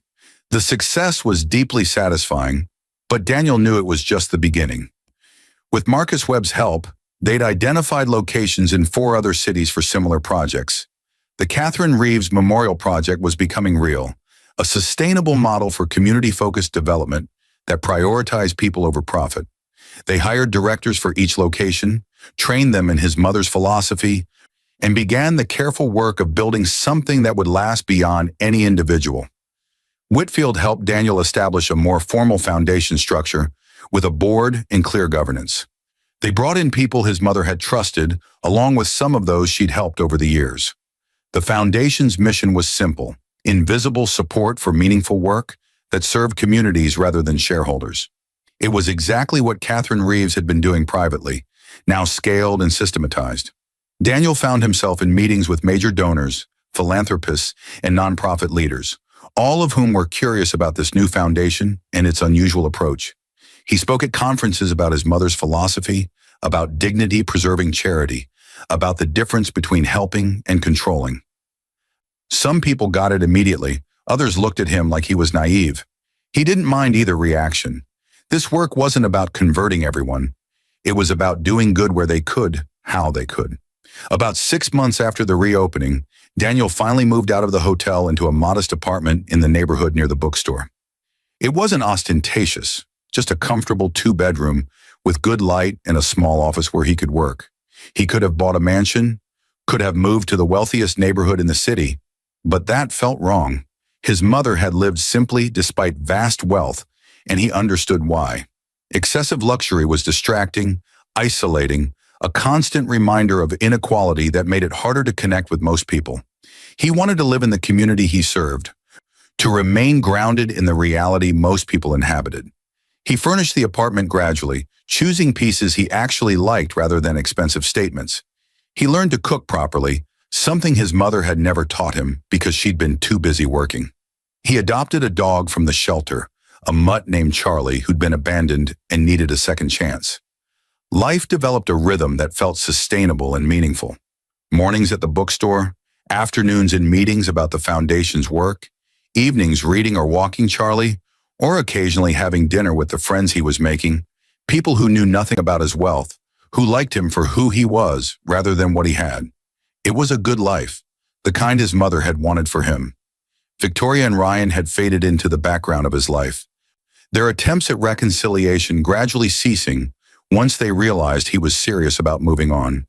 He heard through mutual acquaintances that they'd gotten married in a lavish ceremony, that Ryan's career was flourishing, that they'd bought a weekend house in wine country. He felt nothing hearing these updates, no jealousy or satisfaction, just indifference. They were strangers now, people he'd known in another life. He wished them no ill, but he also had no interest in their world or their values. His mother had been right about everything, but especially about this. When you build your life on meaningful work and genuine relationships, the superficial concerns of status seekers simply cease to matter. Then about 8 months after the bookstore's reopening, Whitfield called with news. "I think it's time for you to see something your mother left." She called it the final instruction, meant to be shared once you'd established yourself, once you'd found your footing. They met at Whitfield's office, and the lawyer handed him a flash drive. "Your mother made a video," Whitfield explained. "She recorded it about 6 months before she died, when she knew she didn't have much time left. She wanted to speak to you directly about the next phase." Daniel took the flash drive home, waiting until evening to watch it. He set up his laptop on the kitchen table, poured a glass of whiskey, and pressed play. His mother's face filled the screen, thinner than he remembered, but smiling. "Hello, my darling boy," she began, and Daniel's eyes immediately filled with tears. "If you're watching this, it means several things. It means I'm gone, which I hope wasn't too hard on you. It means you've learned about your inheritance and have had time to process it. And it means you've begun doing the work I hoped you would, using resources to help others, building community, staying true to your values despite having money that could corrupt them. Thomas tells me you're doing beautifully, that you've opened the bookstore better than before, that you're expanding the model, that you're honoring my memory in ways that make me indescribably proud." She paused, her expression growing more serious. "But now comes the harder part, Daniel. Now that you've learned to use wealth wisely, now that you've developed systems and structures, now that you understand the responsibility of resources, I need to tell you about the full extent of what you've inherited. She took a breath. The 300 million Thomas told you about? That's real, but it's not everything. There are additional holdings, additional resources I kept even more secret because they required even more responsibility. Your father wasn't just an heir to a manufacturing empire. He was one of the wealthiest people in the country. When his family paid me off, they vastly underestimated what I'd do with that money. They thought I'd spend it on cars and clothes and frivolous things. Instead, I invested brilliantly and built something they never saw coming. Over 30 years, I've accumulated wealth approaching $2 billion. Daniel's whiskey glass slipped from his hand, shattering on the floor. He barely noticed. His mother continued, I didn't tell you this initially because you needed to learn with smaller stakes first. You needed to make mistakes, develop judgment, understand the weight of wealth before you were trusted with this much. But now you're ready, I think. Now you understand that money is just a tool, that character determines how that tool gets used. The question is, what will you do with these resources? I'll tell you what I hope, though you're free to choose differently. I hope you'll expand the work we've started together, the work you're already doing. I hope you'll fund research into diseases that pharmaceutical companies ignore because they're not profitable enough. I hope you'll support artists and writers and thinkers who challenge conventional wisdom. I hope you'll buy buildings in gentrifying neighborhoods and keep rents affordable so communities don't get displaced. I hope you'll use this money to fight back against the forces that see people as commodities, that value profit over humanity, that would rather let people suffer than sacrifice quarterly earnings. Her eyes grew fierce. Your father's family represents everything I despise about wealth. They're cruel, selfish people who've used their money to hurt rather than help, to dominate rather than serve. They paid me off not just to disappear, but because they genuinely believed I was worthless, that you were worthless, that anyone without their pedigree was beneath consideration. I've built this fortune in part to prove them wrong, to demonstrate that character matters more than bloodline, that how you use wealth matters more than how you acquire it. But here's the thing, Daniel. They don't know you exist. They paid me to keep you secret, and I have. They think I took their money and disappeared, and they never bothered to check. Your father is dead now, died 10 years ago, and his family still controls massive wealth and influence. You're his only child, which means you have a legal claim to that estate, though they don't know it. I've left you all the documentation, all the proof of paternity, everything you'd need to challenge their control. She leaned closer to the camera. But I don't want you to do that, Daniel. I don't want you pursuing that family's wealth or recognition. Not because you don't deserve it, you do, but because they'd corrupt you. They'd pull you into legal battles that would consume years of your life. They'd force you into their world of cruelty and calculation. And in fighting them, you'd become like them, focused on revenge and recognition rather than meaningful work. So here's what I'm asking. Take the resources I've given you, ignore the resources they have, and build the life I know you're capable of building. Let them keep their money and their emptiness. You have enough to do incredible good, and that's what matters. She smiled then, that familiar warm smile. I know I've asked a lot of you, keeping all this secret, living modestly when you could live lavishly, choosing difficult, meaningful work over easy comfort. But I also know you're capable of it because you're my son, because I raised you to value what matters. Be generous, Daniel, but be wise. Help people, but protect yourself. Build things that last, that serve communities, that make the world measurably better. And don't let money change who you are at your core. Someone who reads to kids at the library, who remembers customers' names, who believes people deserve dignity regardless of their economic status. She looked directly into the camera, her eyes glistening. I love you more than you'll ever fully understand. I'm sorry I couldn't tell you all this in person. Sorry I had to hide so much. But I trust you completely with this responsibility. You're going to do extraordinary things, my beautiful boy. I know it. Make me proud. You already have, but keep making me proud every day. The video ended. Daniel sat in stunned silence, glass shards around his feet, his mind reeling. $2 billion. His mother had accumulated $2 billion and kept it even more secret than the first fortune. And she'd chosen not to pursue his father's family's wealth on top of that. Chosen to build independently rather than fight for what might be legally his. He understood her reasoning. Those battles would have consumed everything, would have pulled her into a world of people she despised. But still, the magnitude of it was overwhelming. He cleaned up the broken glass automatically, his hands shaking. Then he called Whitfield.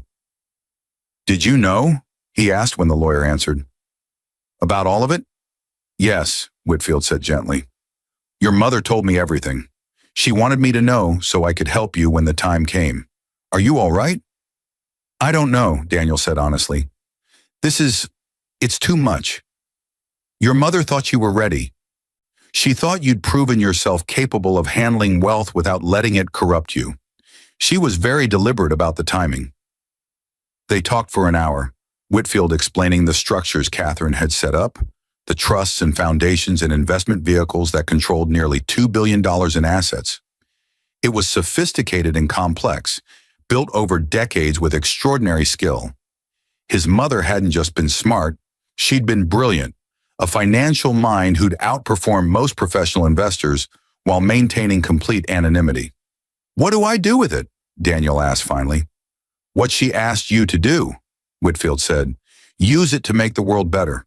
Expand the projects you've started, launch new ones, find ways to help people that only someone with these resources can do. Your mother gave you both the means and the mission. The rest is up to you." After they hung up, Daniel sat in his apartment for hours thinking. His mother had given him an extraordinary gift, but also an extraordinary burden. $2 billion could accomplish tremendous good or tremendous harm, depending on how it was deployed. It could feed thousands, house countless families, fund research that saved lives. Or it could corrupt him, isolate him, turn him into exactly the kind of person his mother had warned against. He thought about Victoria and Ryan, about people who measured worth by bank accounts, who saw others as means to ends. With this much money, he'd attract that type of person constantly, an endless parade of users and takers.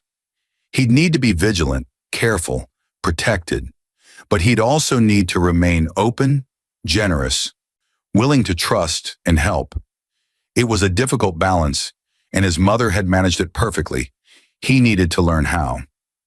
That night, Daniel barely slept. He kept thinking about the video, about his mother's face, about her words. She'd trusted him completely with this responsibility, had believed he was strong enough and good enough to handle it. He couldn't let her down. He wouldn't let her down. Whatever came next, he'd face it with the integrity she'd spent his whole life cultivating, and he'd make her proud every day in every decision, just as she'd asked. The next phase of Daniel's life unfolded with deliberate care. With Whitfield's help, he restructured the foundation to accommodate the larger reality of his resources. The Catherine Reeves Memorial Foundation now had capital to accomplish things at genuine scale, not just supporting individual bookstores, but funding entire literacy initiatives. Not just helping one family with medical bills, but researching treatments for neglected diseases.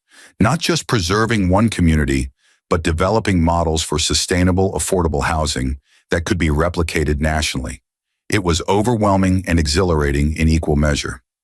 Daniel assembled a team carefully. He promoted several people who'd been working on the bookstore project, people who'd proven they shared his values and could execute complex plans. He hired nonprofit veterans who brought expertise he lacked. He brought in researchers, policy experts, and community organizers. The foundation's staff grew to 50 people, all working on different aspects of his mother's vision. Weekly meetings covered everything from grant applications to real estate acquisitions to impact assessments. Daniel learned constantly, absorbing information about sectors he'd never thought about, challenges he'd never imagined. It was exhausting and fulfilling. Marcus Webb became not just a partner, but a genuine friend, someone Daniel could trust completely. Webb had his own wealth and demanded nothing from Daniel except collaboration on meaningful work. They spent long evenings talking about philosophy and strategy, about the responsibility of resources in an unequal world. Webb introduced Daniel to other people in similar situations. heirs and entrepreneurs and investors who decided to use wealth for good rather than just accumulation. This informal network became invaluable. A community of people navigating similar challenges and sharing lessons learned. Daniel realized his mother must have had something similar, a quiet network of people committed to invisible philanthropy. He began reaching out to them. One of his mother's letters had included a list, names and contact information for people she'd helped over the years who might be willing to talk to him. There were dozens of names spanning decades of her quiet generosity. Daniel began calling them, introducing himself, explaining that he was continuing her work. The conversations were remarkable. A Nobel laureate whose early research had been funded by an anonymous grant from Catherine Reeves, a civil rights lawyer whose legal clinic was kept afloat by her contributions during lean years. A teacher who'd received a scholarship that changed the trajectory of his life. A family-run restaurant saved from closure by a mysterious investor who asked nothing in return. One by one, they shared their stories, their gratitude, their memories of trying to thank his mother and being gently deflected. She said the help wasn't about her, one woman told Daniel. She said she was just passing along what others had given her, keeping a cycle going. I've tried to do the same thing in my own way, helping others when I can. Your mother taught me that wealth is just a tool, and the question is what you build with it. These conversations changed something in Daniel. He'd been thinking of the foundation's work as his responsibility, his burden to carry. But hearing these stories, understanding the ripple effects of his mother's generosity, he realized it wasn't a burden at all. It was a privilege, an opportunity to touch lives in ways most people never could. And more than that, it was a chance to build something larger than himself, a network of people committed to making the world measurably better. He organized a gathering, inviting everyone on his mother's list who could attend. They met at a rented event space, about 40 people ranging from their 30s to their 80s, from all walks of life. Daniel stood before them nervously and spoke. Thank you all for coming. My mother, Catherine Reeves, helped each of you at crucial moments in your lives. She did it anonymously, asking nothing in return, because she believed that's how generosity should work. I'm her son, and I'm trying to continue what she started, but I realize now I can't do it alone. I need your help. Not your money, not your resources, but your wisdom and experience. You've all been on the receiving end of invisible philanthropy. You understand what it means, how it feels, what makes it effective. I want to learn from you. What followed was an extraordinary conversation that lasted hours. People shared stories about how my mother's help had arrived at exactly the right moment, often in ways that preserved their dignity and agency. They talked about what good philanthropy looked like versus bad philanthropy, about the difference between helping and controlling, about how to give without creating dependency or resentment. They challenged some of Daniel's assumptions, pushed him to think bigger and more creatively, offered to help in various ways. By the end of the evening, they'd formed an informal advisory network, agreeing to meet quarterly to discuss the foundation's work and suggest new directions. It was exactly what he needed. Wise voices who understood both the potential and the pitfalls of wealth-driven change. Marcus Webb pulled him aside as people were leaving. Your mother was a genius, Webb said. She didn't just give people money, she invested in them emotionally, created relationships that would outlast her. This network you've just formalized, it's incredibly valuable, more valuable than any amount of capital.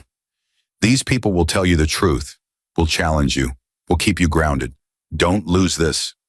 Daniel nodded, understanding completely. Over the next months, the foundation's work expanded dramatically. They launched a national affordable housing initiative, buying apartment buildings in gentrifying neighborhoods and placing them in community land trusts that would keep rents affordable permanently. They funded a medical research consortium focused on neglected tropical diseases that pharmaceutical companies ignored because the patient populations were poor. They established writing fellowships for authors from underrepresented backgrounds, providing them with both financial support and mentorship.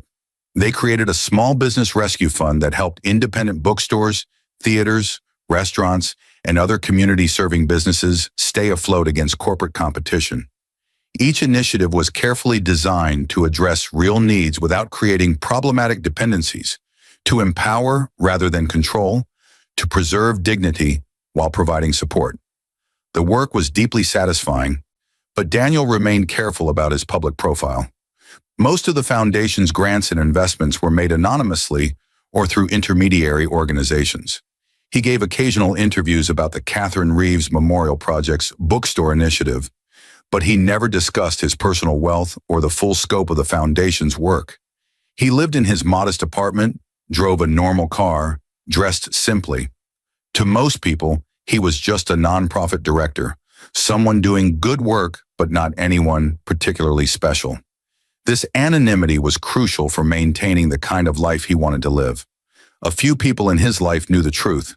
Whitfield, Webb, his closest foundation colleagues, the members of his mother's network, but they were all people who'd proven trustworthy, who understood the importance of discretion.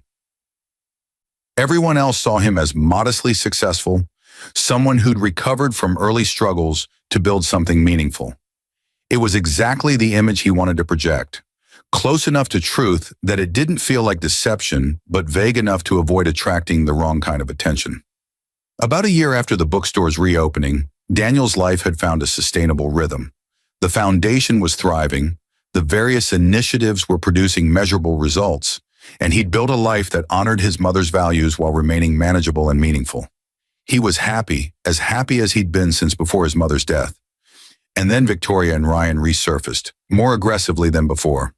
It started with a phone call from Ryan, his voice carrying a forced casualness that immediately put Daniel on alert. "Hey man, I know we've been out of touch, but I heard some interesting things about your foundation. Sounds like you're doing really well, bigger scale than I realized. I'd love to grab coffee and hear about it." Daniel agreed to meet, curious about what they wanted. They met at a cafe downtown, and Ryan arrived looking slightly desperate despite his expensive clothes. "Look, I'll be direct," Ryan said once they'd ordered. "Victoria and I are going through a rough patch financially. Made some bad investments, overextended ourselves on the house and the vacation property. We're not in trouble exactly, but things are tight, and I remember you saying the foundation sometimes helps small businesses. I'm thinking about starting a consulting firm.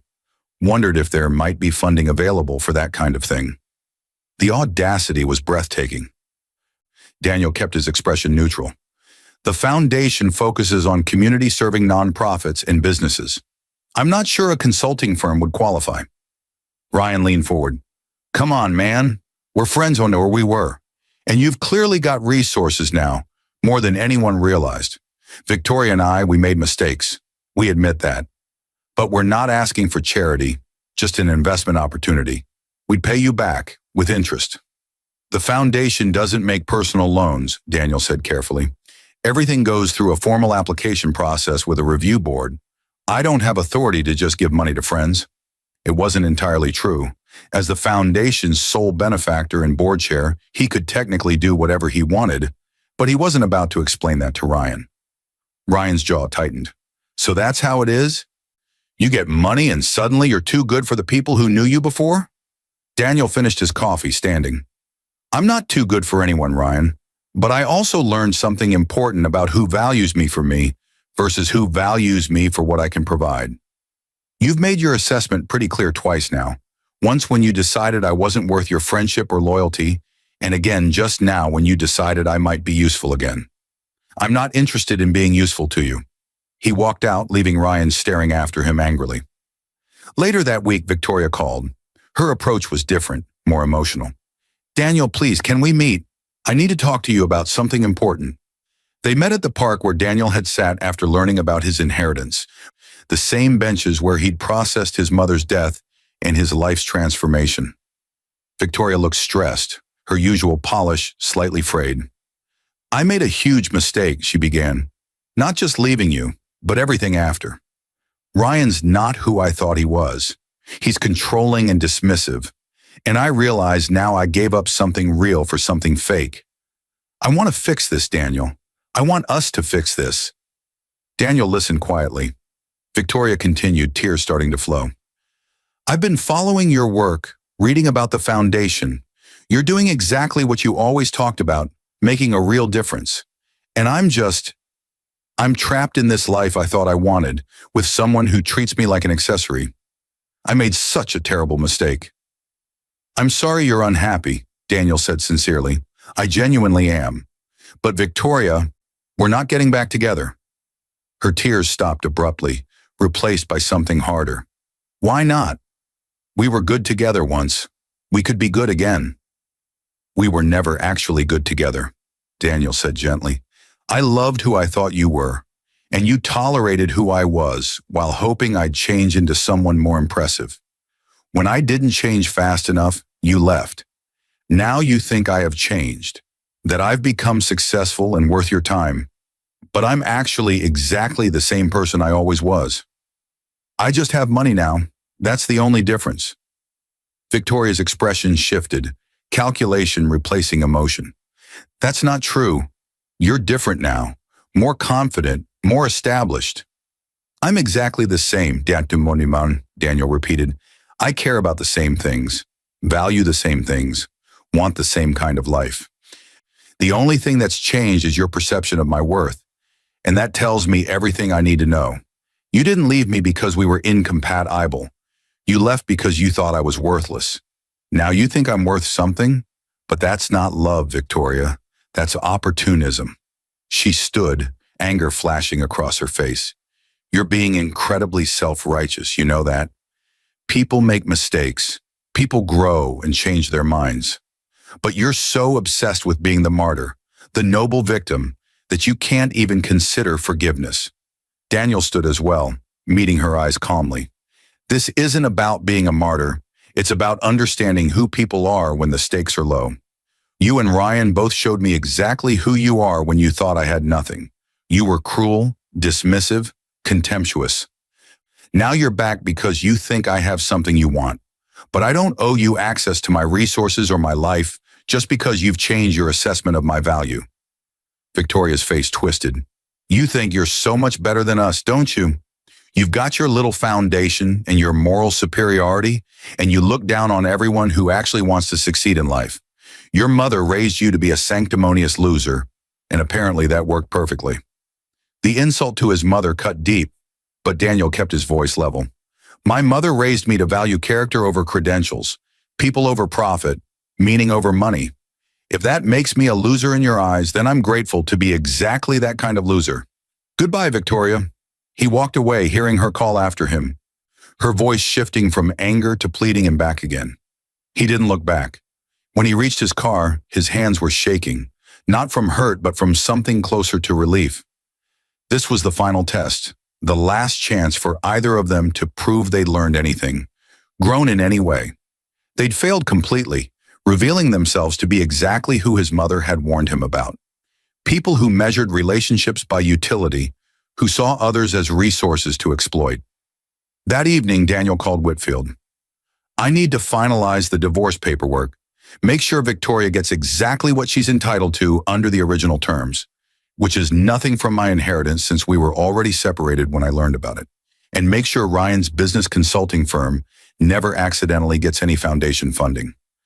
I want clean separation from both of them. Permanently. Whitfield assured him it would be handled. Your mother would be proud of how you've handled this, the lawyer said. She predicted they'd come back, and she predicted you'd have the strength to turn them away. She was right about everything, Daniel said quietly. Absolutely everything. Over the next few weeks, Daniel received increasingly desperate messages from both Victoria and Ryan. Victoria swung wildly between apologies and accusations, pleading for another chance, and then attacking him for his cruelty. Ryan's were more calculated, trying different approaches, friendship, business opportunity, even veiled threats about exposing his wealth publicly. Daniel blocked both their numbers eventually, instructing his assistant to screen any communication from them. He didn't want revenge, didn't want to hurt them, but he also didn't want them in his life. The divorce was finalized quietly, Victoria receiving nothing from his inheritance as per the prenuptial agreement she'd insisted on when they married. An irony that still made him shake his head. She'd wanted to protect her own assets, never imagining he might one day have assets worth protecting. The foundation's work continued to expand. They opened 3 more community centers modeled on the bookstore, each one becoming a beloved neighborhood hub within months. The affordable housing initiative was growing, preserving thousands of units that would otherwise have been lost to gentrification. The Medical Research Consortium announced its first major breakthrough, a treatment protocol for a parasitic disease that affected millions in developing countries, but had been ignored because patients couldn't afford expensive medications. It was exactly the kind of impact Daniel had dreamed about, exactly what his mother had envisioned. One afternoon, Whitfield called with news. "There's something your mother wanted me to share with you at this point." She left another letter, marked "when he's found his footing." Daniel went to Whitfield's office that evening. The lawyer handed him an envelope, this one thicker than the others. Inside were several pages in his mother's handwriting, dated just weeks before her death. "My dearest Daniel," it began, "if you're reading this, it means you've survived the worst period, my death, the betrayals, the revelation of wealth, the temptations and tests that come with resources. Thomas tells me you've handled everything beautifully, that you've stayed true to yourself, that you're doing the work I hoped you'd do. I'm so proud I could burst, even from wherever I am now. But there's something else I need to tell you, something I've kept from everyone, even Thomas until very recently. It's about your father and his family, about the choice I made 30 years ago, and why I made it the way I did. I told you in the video that your father was an heir to a manufacturing empire, that his family paid me off to disappear. All of that is true. What I didn't tell you is that shortly after you were born, they sent lawyers with another offer. They wanted you. They offered me $50 million to surrender parental rights completely, to let them raise you as a legitimate heir, to give you access to the family name and fortune. $50 million to give you up. I refused immediately. I didn't even consider it, not for a second, because I knew what they were, Daniel. I'd seen how they treated people they considered beneath them, how they measured worth by bloodline and bank accounts, how they'd raised your father to be cruel and entitled. They would have given you wealth, yes, and status and power, but they would have destroyed everything good in you, would have turned you into someone who valued position over people, someone who used others rather than helping them. I couldn't let that happen. I couldn't let them have you, so I took their original $2 million, invested it brilliantly, and built a fortune that rivaled theirs, not to compete with them, but to prove that character matters more than pedigree, that how you use wealth matters more than how you acquire it. I wanted to show them, even though they'd never know, that the woman they dismissed as worthless had more financial acumen and moral sense than their entire dynasty. And more importantly, I wanted to raise you myself, to give you values that would make you genuinely good rather than just rich. Your father's family still doesn't know you exist. They think I took their initial payment and disappeared, and they never bothered to check. Your father died without legitimate heirs, which means his estate was divided among his siblings and their children. You have a legal claim to a portion of that estate, probably several $100 million at this point. I have all the documentation proving paternity, all the evidence you'd need to challenge the distribution. But Daniel, my darling boy, I don't want you to do that. I want you to let them keep their money and their ignorance. Here's why. Pursuing that claim would pull you into years of legal battles with people who are fundamentally cruel. They'd investigate every aspect of your life, would try to discredit you and me, would make the process as painful as possible. They'd force you to spend time and energy on something purely vindictive rather than constructive. And even if you won, even if you got hundreds of millions more than you already have, what would it accomplish? You already have enough resources to do tremendous good. More money wouldn't let you do more good. It would just distract you from the good you're already doing. I'm telling you this not because I think you should pursue the claim, but because I want you to understand the choice I made. I chose you over money, dignity over status, character over pedigree, and I'd make the same choice 1,000 times. You are worth more than all their wealth combined, not because of anything you'll accomplish or create, but because of who you are. Kind, thoughtful, generous, someone who sees value in every person, regardless of their station. That's the legacy I wanted to leave. Not billions of dollars, but a son who makes the world measurably better just by being in it. So here's my final instruction, my last piece of advice. Let them go. Don't pursue your father's estate. Don't seek recognition from his family. Don't waste even a moment of your precious life on people who would have destroyed you if given the chance. You have everything you need, resources to do good, values to guide you, and a life that matters in ways money can't measure. That's my real inheritance to you, freedom from needing anything from people who don't deserve you. I love you more than language can express. Live well, do good, stay true, and remember that the greatest revenge isn't taking what they have, it's being happy without needing it. Make me proud every day. You already have. Your mother, always and forever. Daniel read the letter 3 times, tears streaming down his face. His mother had turned down $50 million, a fortune at that time, to keep him, to raise him herself, to protect him from people who would have corrupted everything good in him.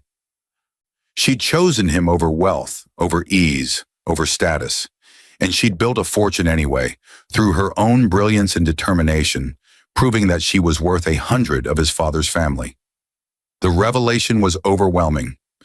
All his life, he'd believed he was the son of some random man who'd abandoned them. The truth was so much more complex. His father had been wealthy and connected. His family had wanted him, and his mother had fought to keep him by building something greater than what they'd offered.